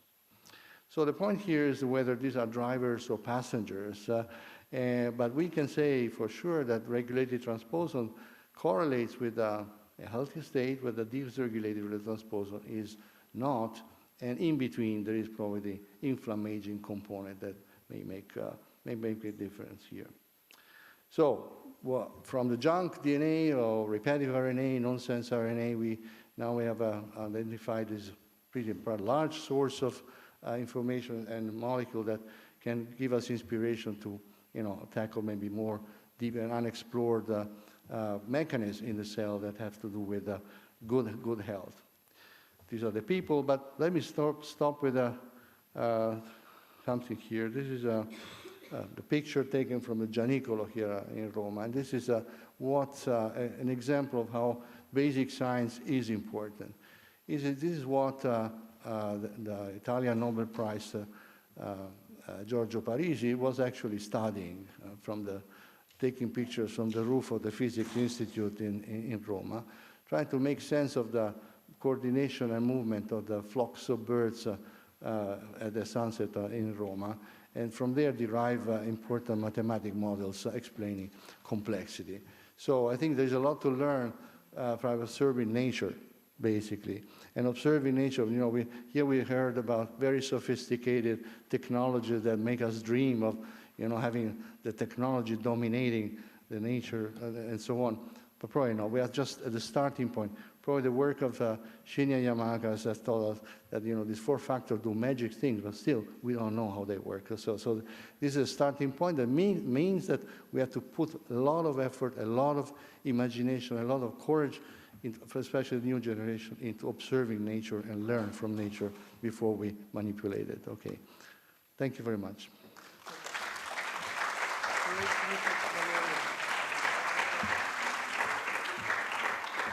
Valerio, line 1 is really a great example of things to target. My friend Vittorio Sebastiano from Stanford, more on regenerative medicine. Thank you, Nir. Well, good evening, everybody. It's really a great pleasure to be here today, and I want to really express my gratitude to Don Alberto, to Marilena, and the entire Brain Circle, and obviously to Viviana, for sure, for being here. So today I'm going to be talking about what my work is all about, and I want to bring back a topic that actually was briefly touched upon earlier. I will get back to that, which is, about the centrality, in my opinion, that women's biology, but more in general, women have for successful tackling, actually, of the problem of not longevity, as we have learned, but of healthy longevity, which is what we are trying to get to. So it's the green one, yeah? Okay, so why women's biology? Well, the reason is very simple, and I think it's even obvious, I have to say, because nature has already figured out a way to not age, and that is through reproduction. We do age as single individuals, but our kids are not born with our age. Are not born with our chronological age, they're not born with our biological age, they're born with age 0, and then their health span is dictated by their lifestyle and by the environment, of course. And so this is true from generation to generation to generation to generation to generation. So, you go back in time and and you realize that this life hasn't aged over the course of 3.6 billion years. So the question here is, I'm not saying that we want to reach immortality, that's not what I want to do, but the question here is, there is an example of cellular immortality out there. Can we learn from it? And can we actually apply those principles to make sure that actually our tissues do not age, our cells do not age, or if they have, bring it back in time? That's what this is all about. And it comes from the ovary, because this is really where you find the oocytes, which are this incredible machinery, this incredible lab, living lab, that is capable of making sure that aging is not vertically transmitted across generations. And so, this happens obviously very early during embryonic development, but really the source of all this is in the oocyte. And so I have developed this new term, which is called egocentrism. So it's kind of a new, movement, if you wish, meaning that we have to really put the egg, and by extension, women's reproduction, at the center of this question. Okay? If anything, my word is going to be ending up in the list of words that are going to be banned by Trump. But whatever. Okay, so how does this work? I think that Juan Carlos gave a beautiful introduction to this, and it's funny because I believe that Juan Carlos and my lab were working on the same exact question at the same exact time, without knowing it. Well, the only difference here was that I was working with only one PhD student because it was the very beginning of my career as a professor at Stanford. And we wanted actually to work directly on human cells because I wanted this to be directly translatable if proven true.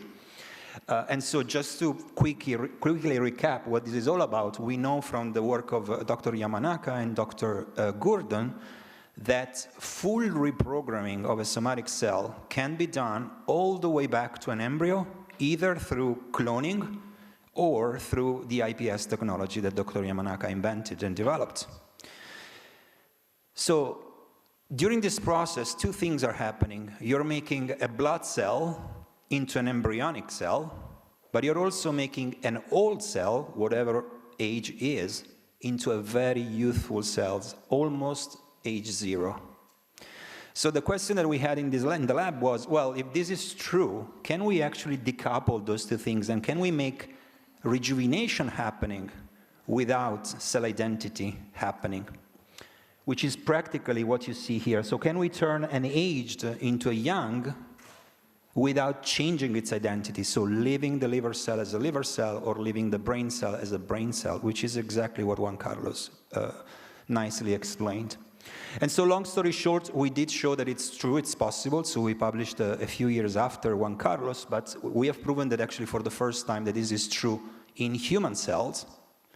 And it's clinically translatable because we use the mRNAs to circumvent the issues that Juan Carlos, rightly, brought up of safety. We use the mRNA technology because the mRNA technology gives leverage on those safety concerns. I'm not saying that it's safe as of yet, but it gives a lot more leverage. And I want to give you a couple of examples of that. Well, here you see, for example, in muscle. This is done in mice, but we took the muscle stem cells, which are the cells that can regenerate the whole muscle just by, that's their job. Obviously, with time, they become fatigued. They don't remake new muscle, as you know, as we all know, that with time we lose mass. Now, we took those stem cells, we took them out of the mouse, we treated them with the mRNAs for just 2 days, and then we put them back into a recipient mouse of the same age. At the time of transplantation, the muscle was also, in a way, destroyed chemically, so that the cells were challenged to regenerate a new muscle in that environment. And then we looked 30 days after, so a month after the treatment, which is pretty long, and we measured the force of that muscle. So what is the contractility that the muscle can exert? And so you see here that an aged normal mouse has this level of force. A young mouse, which is just living happily in the cage, has this level of force. When you take an aged mouse and you transplant its muscle with age-matched stem cells that were untreated, you restore the physiological force of that muscle, as you can see here. But if you do the same with cells that have been treated for 48 hours with our cocktail, you restore the physiological force of a youthful muscle, which is approximately 40% of force induction. And I didn't have time to show the data here, but it's also mass induction, meaning that the muscle is bigger and the fibers are bigger. The same is true for human stem cells, because again, all I care about is to rejuvenate human beings. Not to rejuvenate, but yes, to apply this to human beings.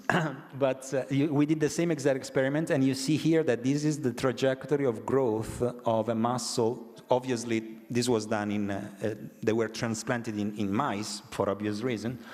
But you see that this is the curve of untreated cells, and this is the curve, the blue one is the curve of growth of young cells, and the cyan is the growth curve of aged, treated stem cells. Again, human. And it's also interesting to say that the older the cells get, the more significant this effect seems to be, suggesting that there is something happening during aging that can be fixed by this partial reprogramming approach. But that's not it. For the sake of time, I'm going to skip this slide. But we have also tested this, for example, in T cells. Again, human. We have taken cells from a 73-year-old individual, and we have engaged these T cells with cancer cells, because the T cells are supposed to kill the cancer cells.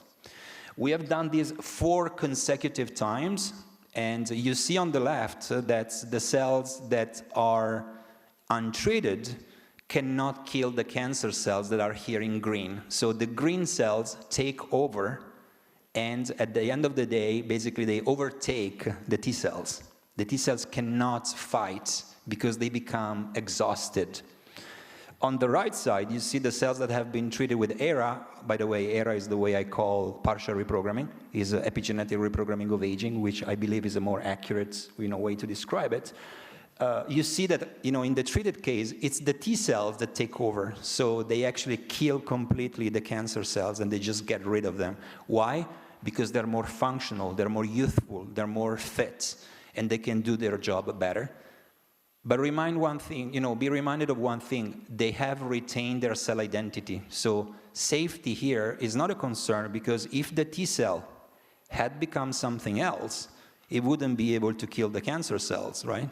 Because that's their job. So if they lose that memory of themselves, if they had become iPS, they would not be able to kill the cancer cells, but they do it, and they do it better, because their function is still there, but it's even enhanced.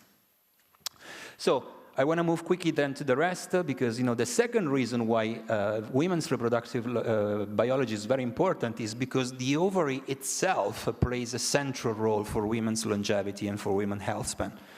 And we all know that menopause is a trigger for aging, for accelerated aging. And this is true, for example, in physiological menopause. So if you look at the bottom here, there is a correlation, or an anti-correlation, I should say, between the entrance in menopause and the degree of, or the extent of mortality and morbidity. For every 1 year of increase in menopause age, natural, there is an adjusted mortality rate which is decreased by 2%. So imagine what 1 year or 2 years or 3 years of delayed menopause would mean in terms of women's health and women's longevity and health span. But obviously this is particularly true for women that actually enter menopause when they're not supposed to, which is in their late 20s, in their early 30s. This is called primary ovarian insufficiency. So these women enter menopause very early in life, and they start aging very early in life. And obviously this is true for animal models too. So if you take a mouse young, you remove the ovaries, this mouse ages fast. Cognitively, the bone density, the muscle, everything ages fast. If you take an old mouse, you take the ovaries, and now you put young ovaries in, this mouse lives longer, and it lives better at the cognitive, muscle, bone density levels, and so on and so forth. So I think that this speaks for itself. There is a clear correlation between ovarian function and quality of aging. So, I mean, it's pretty simple. The question is, well, can we try to find a way maybe to rejuvenate or to regenerate the ovarian tissues so that we could potentially systemically impact health span, postmenopausal health span in women? And so to do this, we're doing, I don't have much time because I need to cut short, but we're doing two approaches. So the first approach is the partial reprogramming that Juan Carlos referred to. Obviously, we are doing this in mice. And so we're trying to rejuvenate the ovary where it is with the hope that we can bring it back in time and see if this has an impact on the mouse, systemically.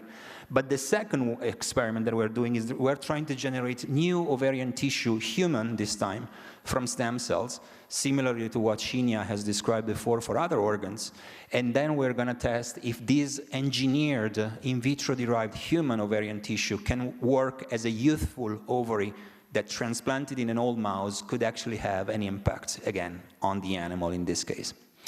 So I will skip this because it's boring, but basically what I'm saying is that for this last approach, we have successfully generated germ cells from iPSCs. Now we are working on the other component of the ovary, which is the granulosa cells.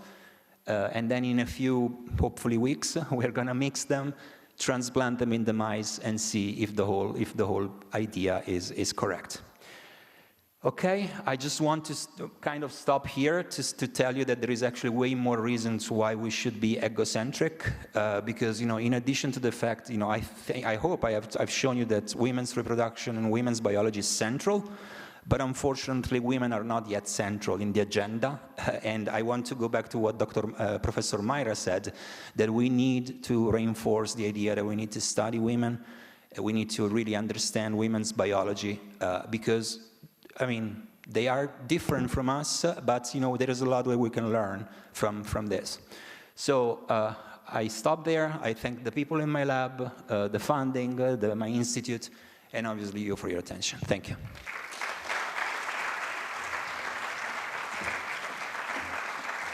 Terrific. So many examples of actually what led from your research to real world solutions. So thank you for that. It's getting better, and I appreciate the people who are waiting here, but listen to what's coming. Eileen Crimmins, please, from USC Davis, looking so much forward to your talk.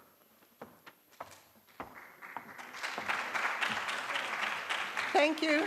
I too want to thank Viviana and Father Carrera. It's been, I'm sure, a difficult month in the Vatican, but you managed to pull it all together.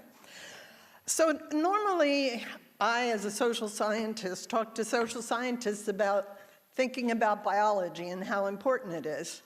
And today, I want to talk to biologists to think about social science and how important the social world is in thinking about how to address aging.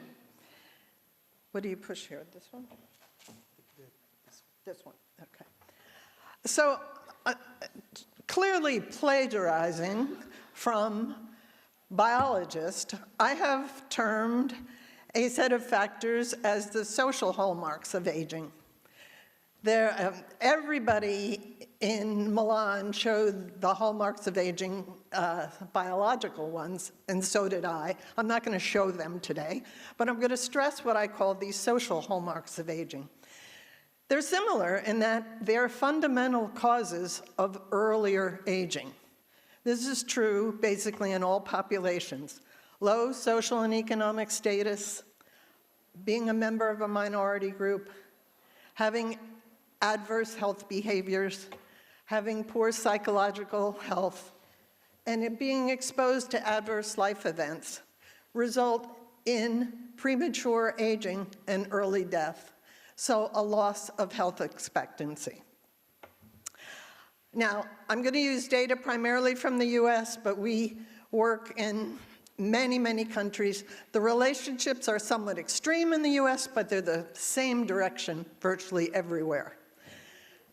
These social hallmarks are pretty much related to about 10 years of life expectancy. The first one I say, education is different between the low status education, which is always in orange, the low status.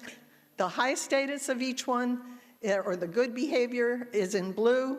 And in every case for education, there's 14 years of difference in life expectancy at age 16. For childhood adversity, there's 11 years at age 16. For poor behaviors, no good behaviors, versus 5 good behaviors, 12 years. For poor mental health versus good mental health, 10 years difference. So they're all very, very strong in terms of life expectancy. That means that's a place to work if you want to improve both life expectancy, and I'm going to make the case that it's also a place to work if you want to improve health expectancy. Social hallmarks work through lots of mechanisms. I'm not saying it's those facts, how many years you sat in the schoolroom that matters, but the life that comes with those things. The lack of stress, the lack of depression, if you have good education, psychological pressures are fewer, you can purchase what you want, you have better access to health care, and you probably live in a place that's environmentally better.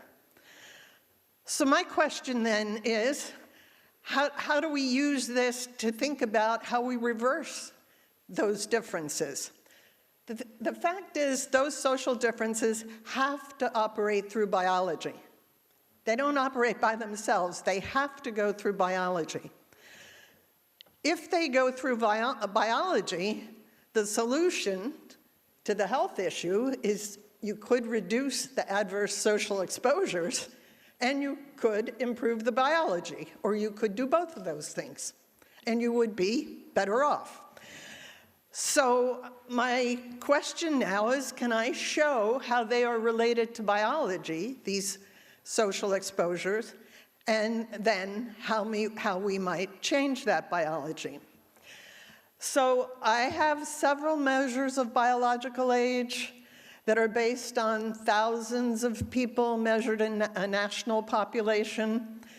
They're measured at multiple levels of biology. I won't go into detail, but I have one measure of physiological dysregulation that's based on 22 clinical and biochemical markers, cardiovascular, metabolic, lots of inflammatory, kidney, liver, lung, a lot of markers. And then I have markers at the new and different and modern level of molecular and cellular levels. I have an estimate of epigenetic age from DNA methylation and an estimate of transcriptomic age from an RNA-seq. So I'm going to say, do we get a signal that these things are related to the social hallmarks of aging that I've listed, and what is the implication if they are or they aren't for where you go to improve health span. Oh, this is a list of physiological dysregulation markers.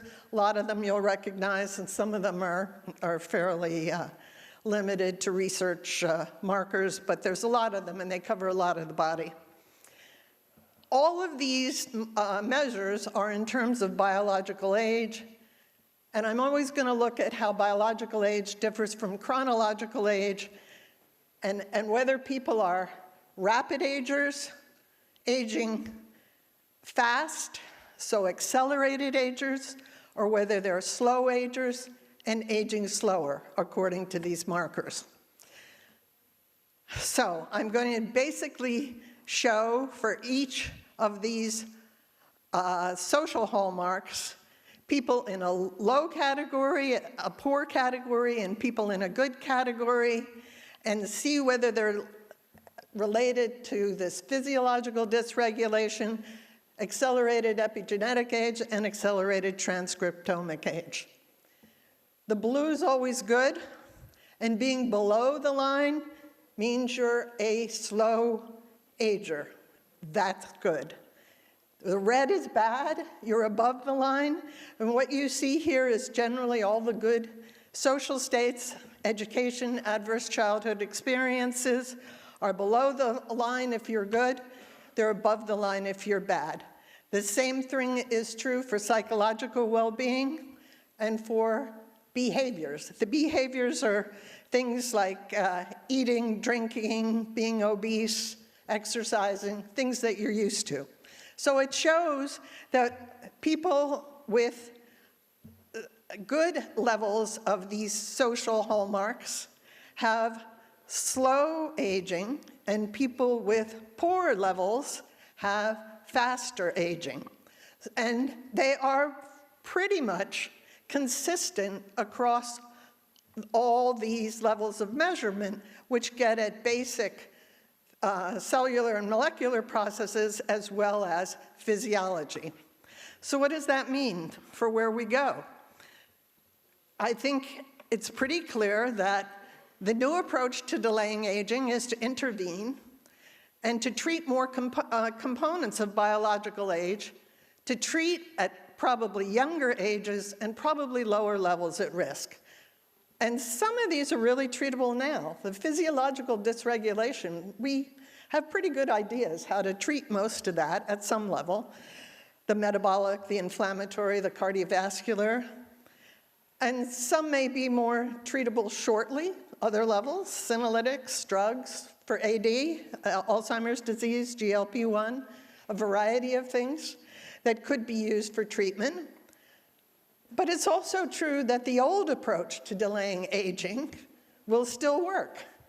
Keep your biology in balance, keep your behavior moderate, accept proven medical treatments, and treat mental well-being as well as physical well-being, and try to reduce and eliminate disparities. Reducing and eliminating disparities will do a tremendous amount to improve healthy aging in populations. And I would say support the health of mothers and children as aging, I would say, begins before birth in your grandmother's ovaries, and that you treat very, very young people, you are basically treating them to a better old age. So thank you.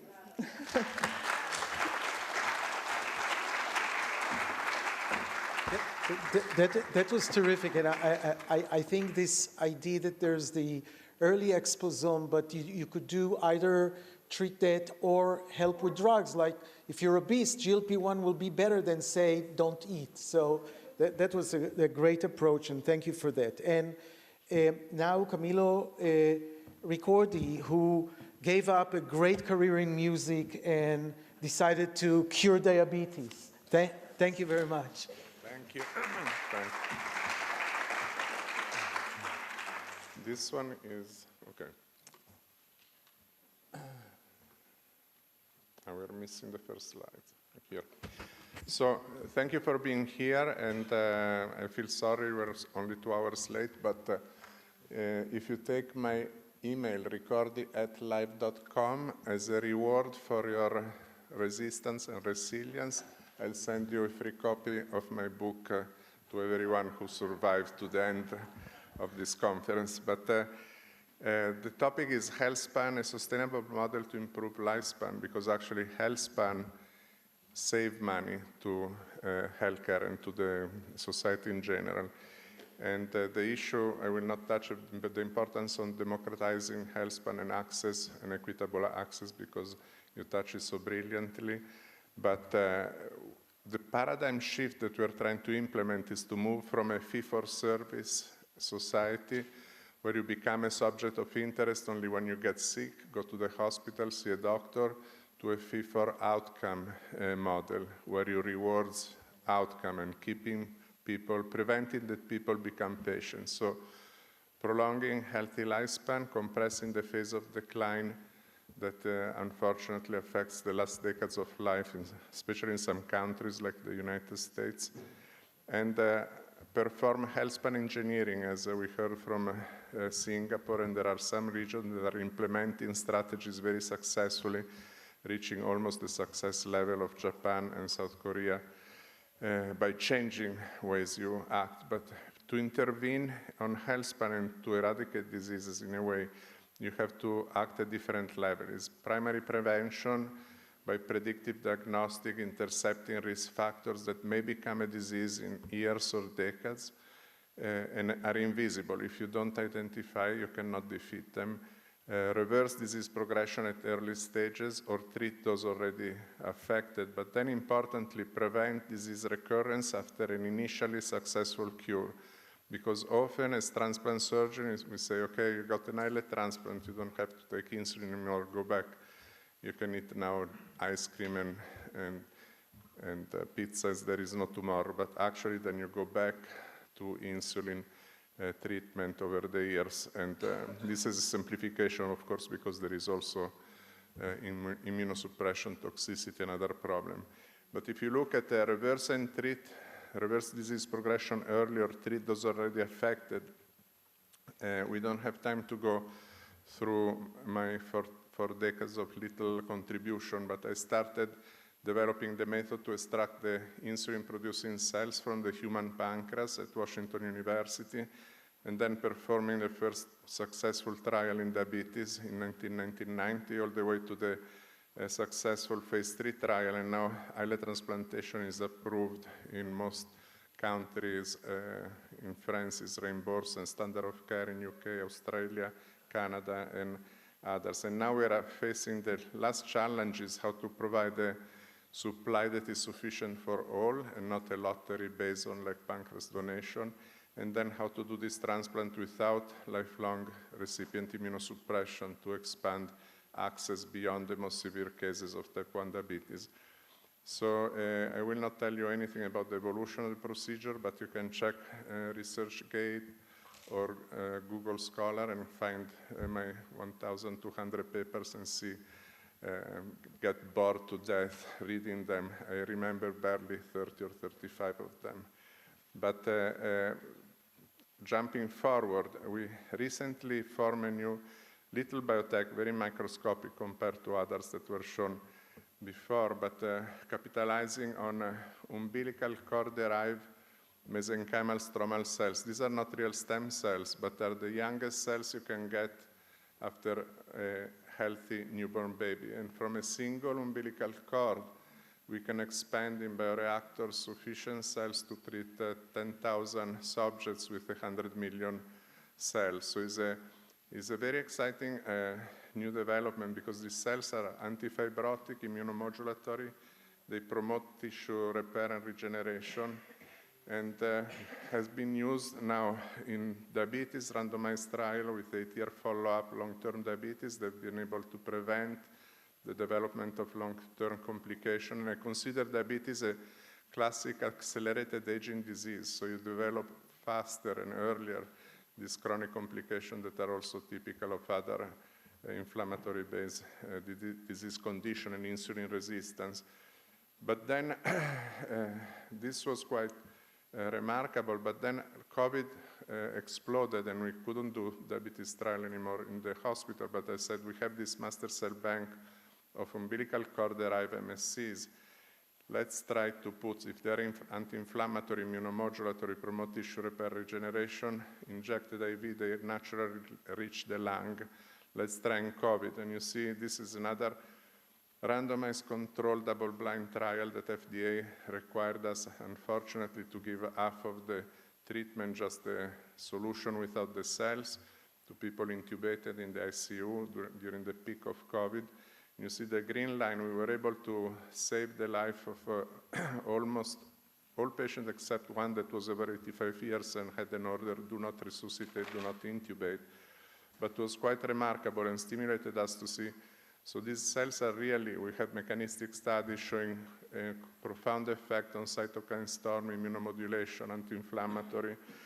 And so now we are continuing with Stanford, just call us recently to try to save a child, a desperate case of a 12-year-old with graft versus host disease. That is this terrible complication that can occur after bone marrow transplant, where the bone marrow that you transplant start rejecting the recipient. And this 12-year-old kid had tried everything, was bleeding from the gastrointestinal tract. They tried all kinds of combination of immunosuppression and nothing worked. And they called me in Miami and said, can we try to ship some of these cell doses from the umbilical cord MSCs that you use in the COVID trial, where you demonstrated this profound anti-inflammatory and immunomodulatory effect. And now the kid is completely resolved, negative pathology, and we'll present this in New Orleans and the International Cell Therapy Society meeting. We're also starting a trial in chronic kidney disease, and the previous trial leading to this technology showed that you can even reverse mesenchymal transition of aging type 2 diabetic islets that stop producing insulin, going through this so-called mesenchymal transition. And you combine them with umbilical cord MSCs, and they can restore insulin production like 30 years earlier, completely restoring differentiated tissue and reversing the differentiation that you can have in age-related diseases. So we also tried in progeria mice with young, in this case were bone marrow-derived MSC or their exosome, achieving up to 3-fold increase in lifespan, but this is a mouse model of very accelerated aging.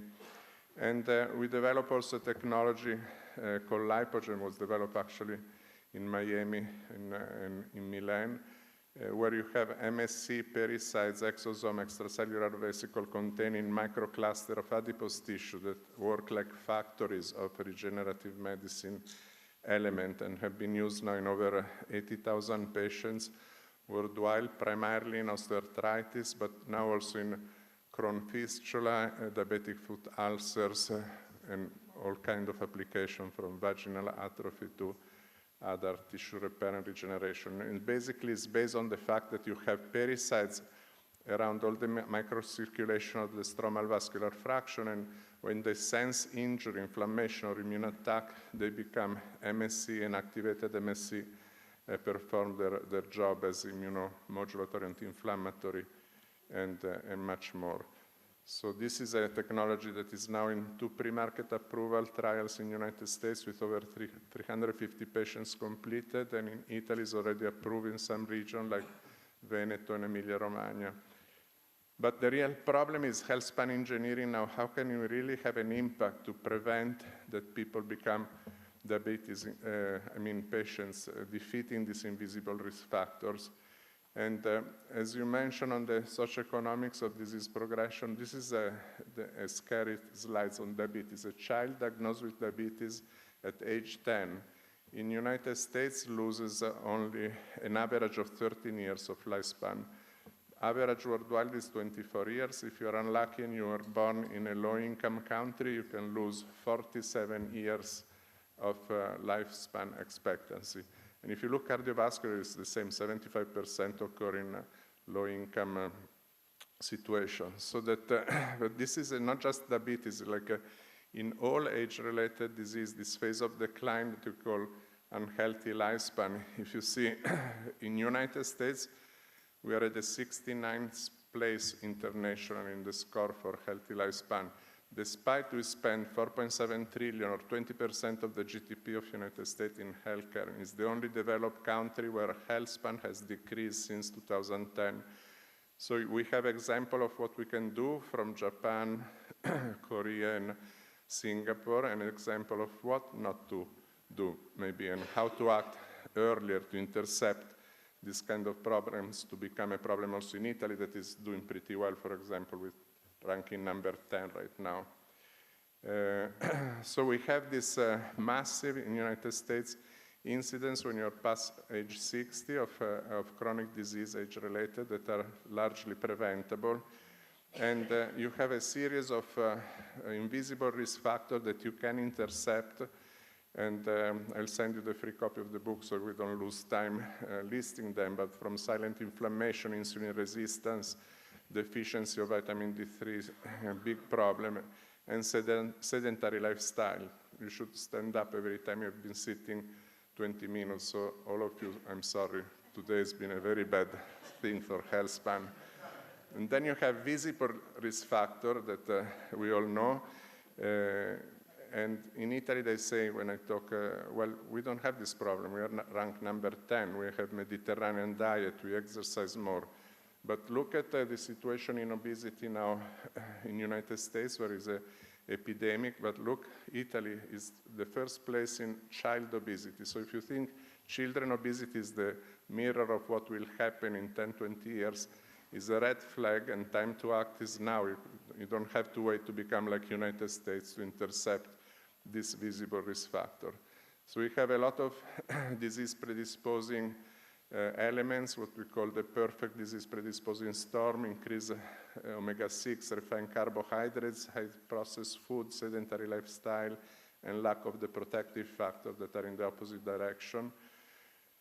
Omega-3, now they're becoming centerfold even for lifespan publication on how they improve biologic age combined with vitamin D. But the first element in diabetes came from this experimental data that on human PBMC exposed to omega-3, they double regulatory T cells and bring down the Th17 cells that are the aggressive cells. But if you have omega-6 arachidonic acid exposed to these cells, the regulatory T cell goes to 0 and the Th17 through the roof. So just a diet-induced inflammation can damp your ability to fight hyperimmune or hyperinflammatory stimuli like an autoimmune trigger, like an enterovirus, or in case of COVID, SARS-CoV-2, you may develop now a severe infection instead of modulating inflammation and immunity. And vitamin D and omega-3 has been shown to reduce autoimmune diseases almost 40%. And in COVID-19, if you have low vitamin D levels, you have not twice, not 4 times, you have 14 times more probability to have severe COVID or die from COVID. So these are very strong indications that are emerging on many other, and are very simple things. Nobody's very interested because vitamin D in the United States on Amazon, you buy for $19 the supply for 2 years. So there is no billion-dollar molecule or market behind it. But, and then we have also data on polyphenol and sirtuin activator combination that may become helpful. And, but in summary, the message is that there is no single bullet, there is no magic remedy. Like, it's not that you take a vitamin D or omega-3 and then you can go eat fast food like there is no tomorrow, because it's a bad news, has been already tested in the VITAL study in the United States, where they give 1 pill of omega-3 to Americans and then say, well, omega-3 don't help in cardiovascular disease like in Japan, where they eat fish. Yes, the difference is that in America you give 1 pill of omega-3 and then they go eat hamburger, French fries like there is no tomorrow. Where in Japan, the fish is part of the diet and is a healthy diet. So the message is that you have an ecosystem for healthy lifespan. Is complicated, require a little application of effort, if you wish. Exercise is one of the key pillars, but many other elements that we'll describe. Now, with artificial intelligence and technology and wearables, there is more and more probability and possibility to intercept risk factors, identify them early without even going to a hospital, with kind of virtual health coach that could be developed through AI applications, and even analyzing the food that you eat with a new app. And I'm very pleased that when I wrote this book during the pandemic, everybody said, oh, you're crazy. How do you think that these three pandemics of the 21st century, autoimmune diseases, viral diseases, and chronic diseases associated with accelerated aging, can be intercepted by protective molecules, for example, besides exercise? But now we have more and more papers coming out of validation trials that are indicating that this may be the case. So I think it is an important effort that we have to continue, trying to prevent people from becoming patients, but also because every year added to healthy lifespan could yield 38 trillion in economic benefits globally. This was a Nature Aging paper in 2021. Maybe it's a little over-optimistic, but there is a lot of trillions that could be saved and used to address other challenges of our century that you all know. We don't have to remind each other. So these are some of the pillars, and it's great that now predictive diagnostic can intercept some of these risk factors. You all know early diagnosis, like when you do a mammography for nodules in the breast or colonoscopy to identify a small polyp before it becomes a problem. But predictive diagnostic is when you identify a risk factor that you can intercept and avoid a disease progression towards the disease in 2 years, 5 years, or 10 years, like insulin resistance, for example, or inflammation. And then all the rest of the factors, and last but not least, GLP-1 receptor agonists that are becoming like sort of a therapeutic revolution this is another book that I will not send you for free after this talk, but that you can get because we have the co-author, Dr. Marco Infante, here with us, and will be the subject of a presentation we'll make in Milan the 28th at Teatro Franco Parenti as part of the continuation. But this is a way how you can now reset the system if you are going in the wrong direction with incredible benefit that have been demonstrated. But this is not the solution, because you have to do resistant exercise, you have to eat protein, you have to avoid sarcopenia, but can give you a chance to reset the system, and then adherence to the pillars of the health span code again to restore health and try to compress the phase of decline. Thank you.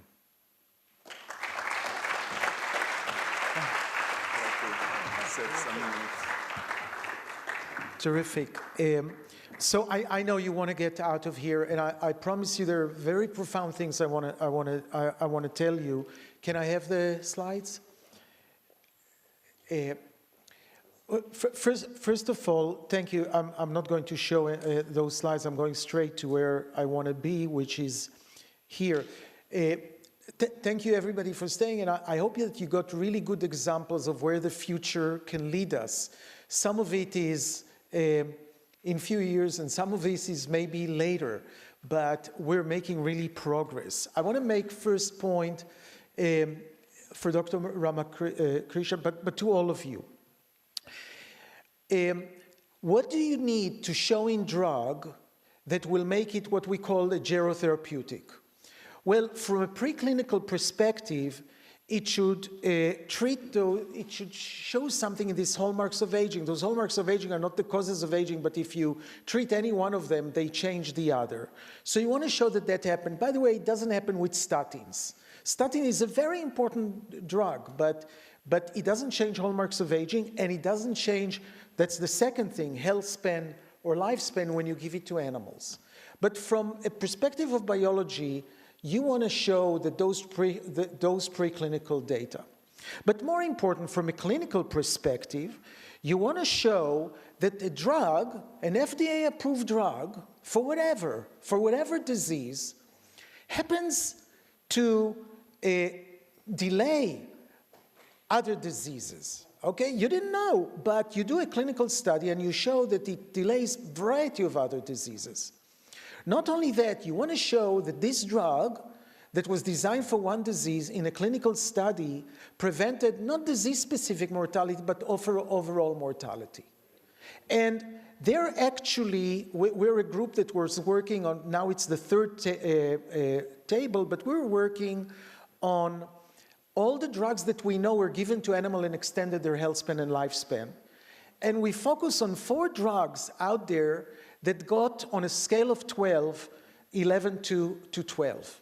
Okay, so and actually the clinical part is very, very, very interesting because there are many studies and the qualities of the study are great and they're all clinical studies. So I'll give you an example.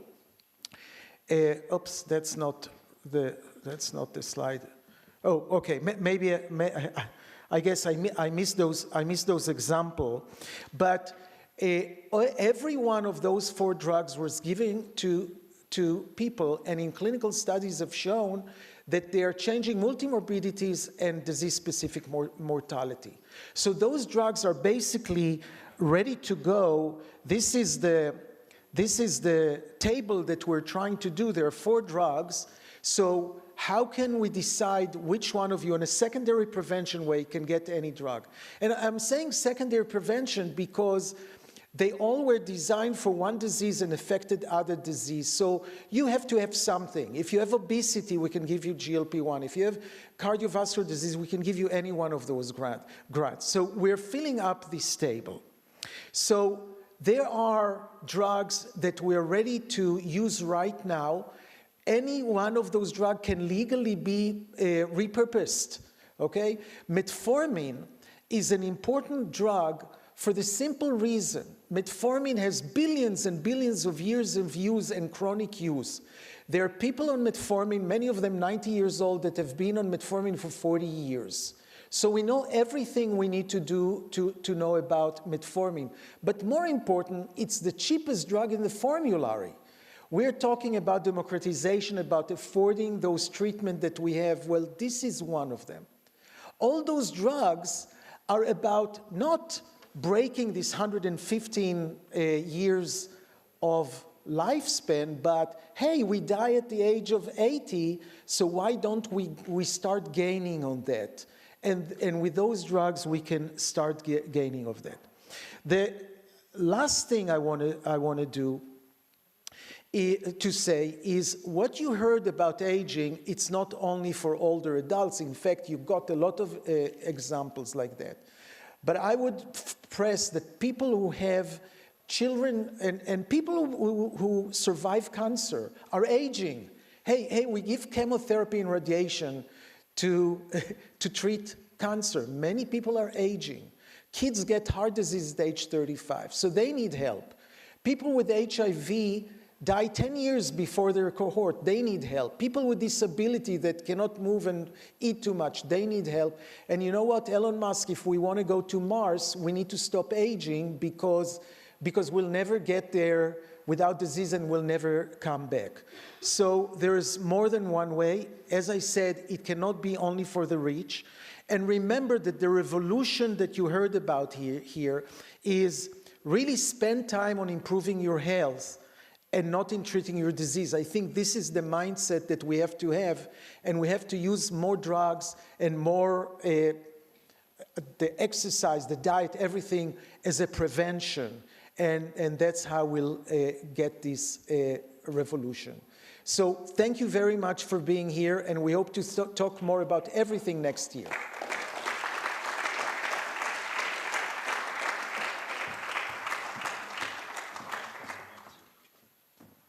Thank you so much. We did it. So thank you for joining us and for resisting together this fantastic and terrific, inspiring moment. And I guess Viviana is enjoying this moment. And your present passion and insights have made this first Vatican Longevity Summit a truly historic and transformative moment. So see you for the next chapter, I guess. And thank you so much. And I want to invite all the speakers here in front and Marilena for the final picture of the meeting. Thank you so much. God bless.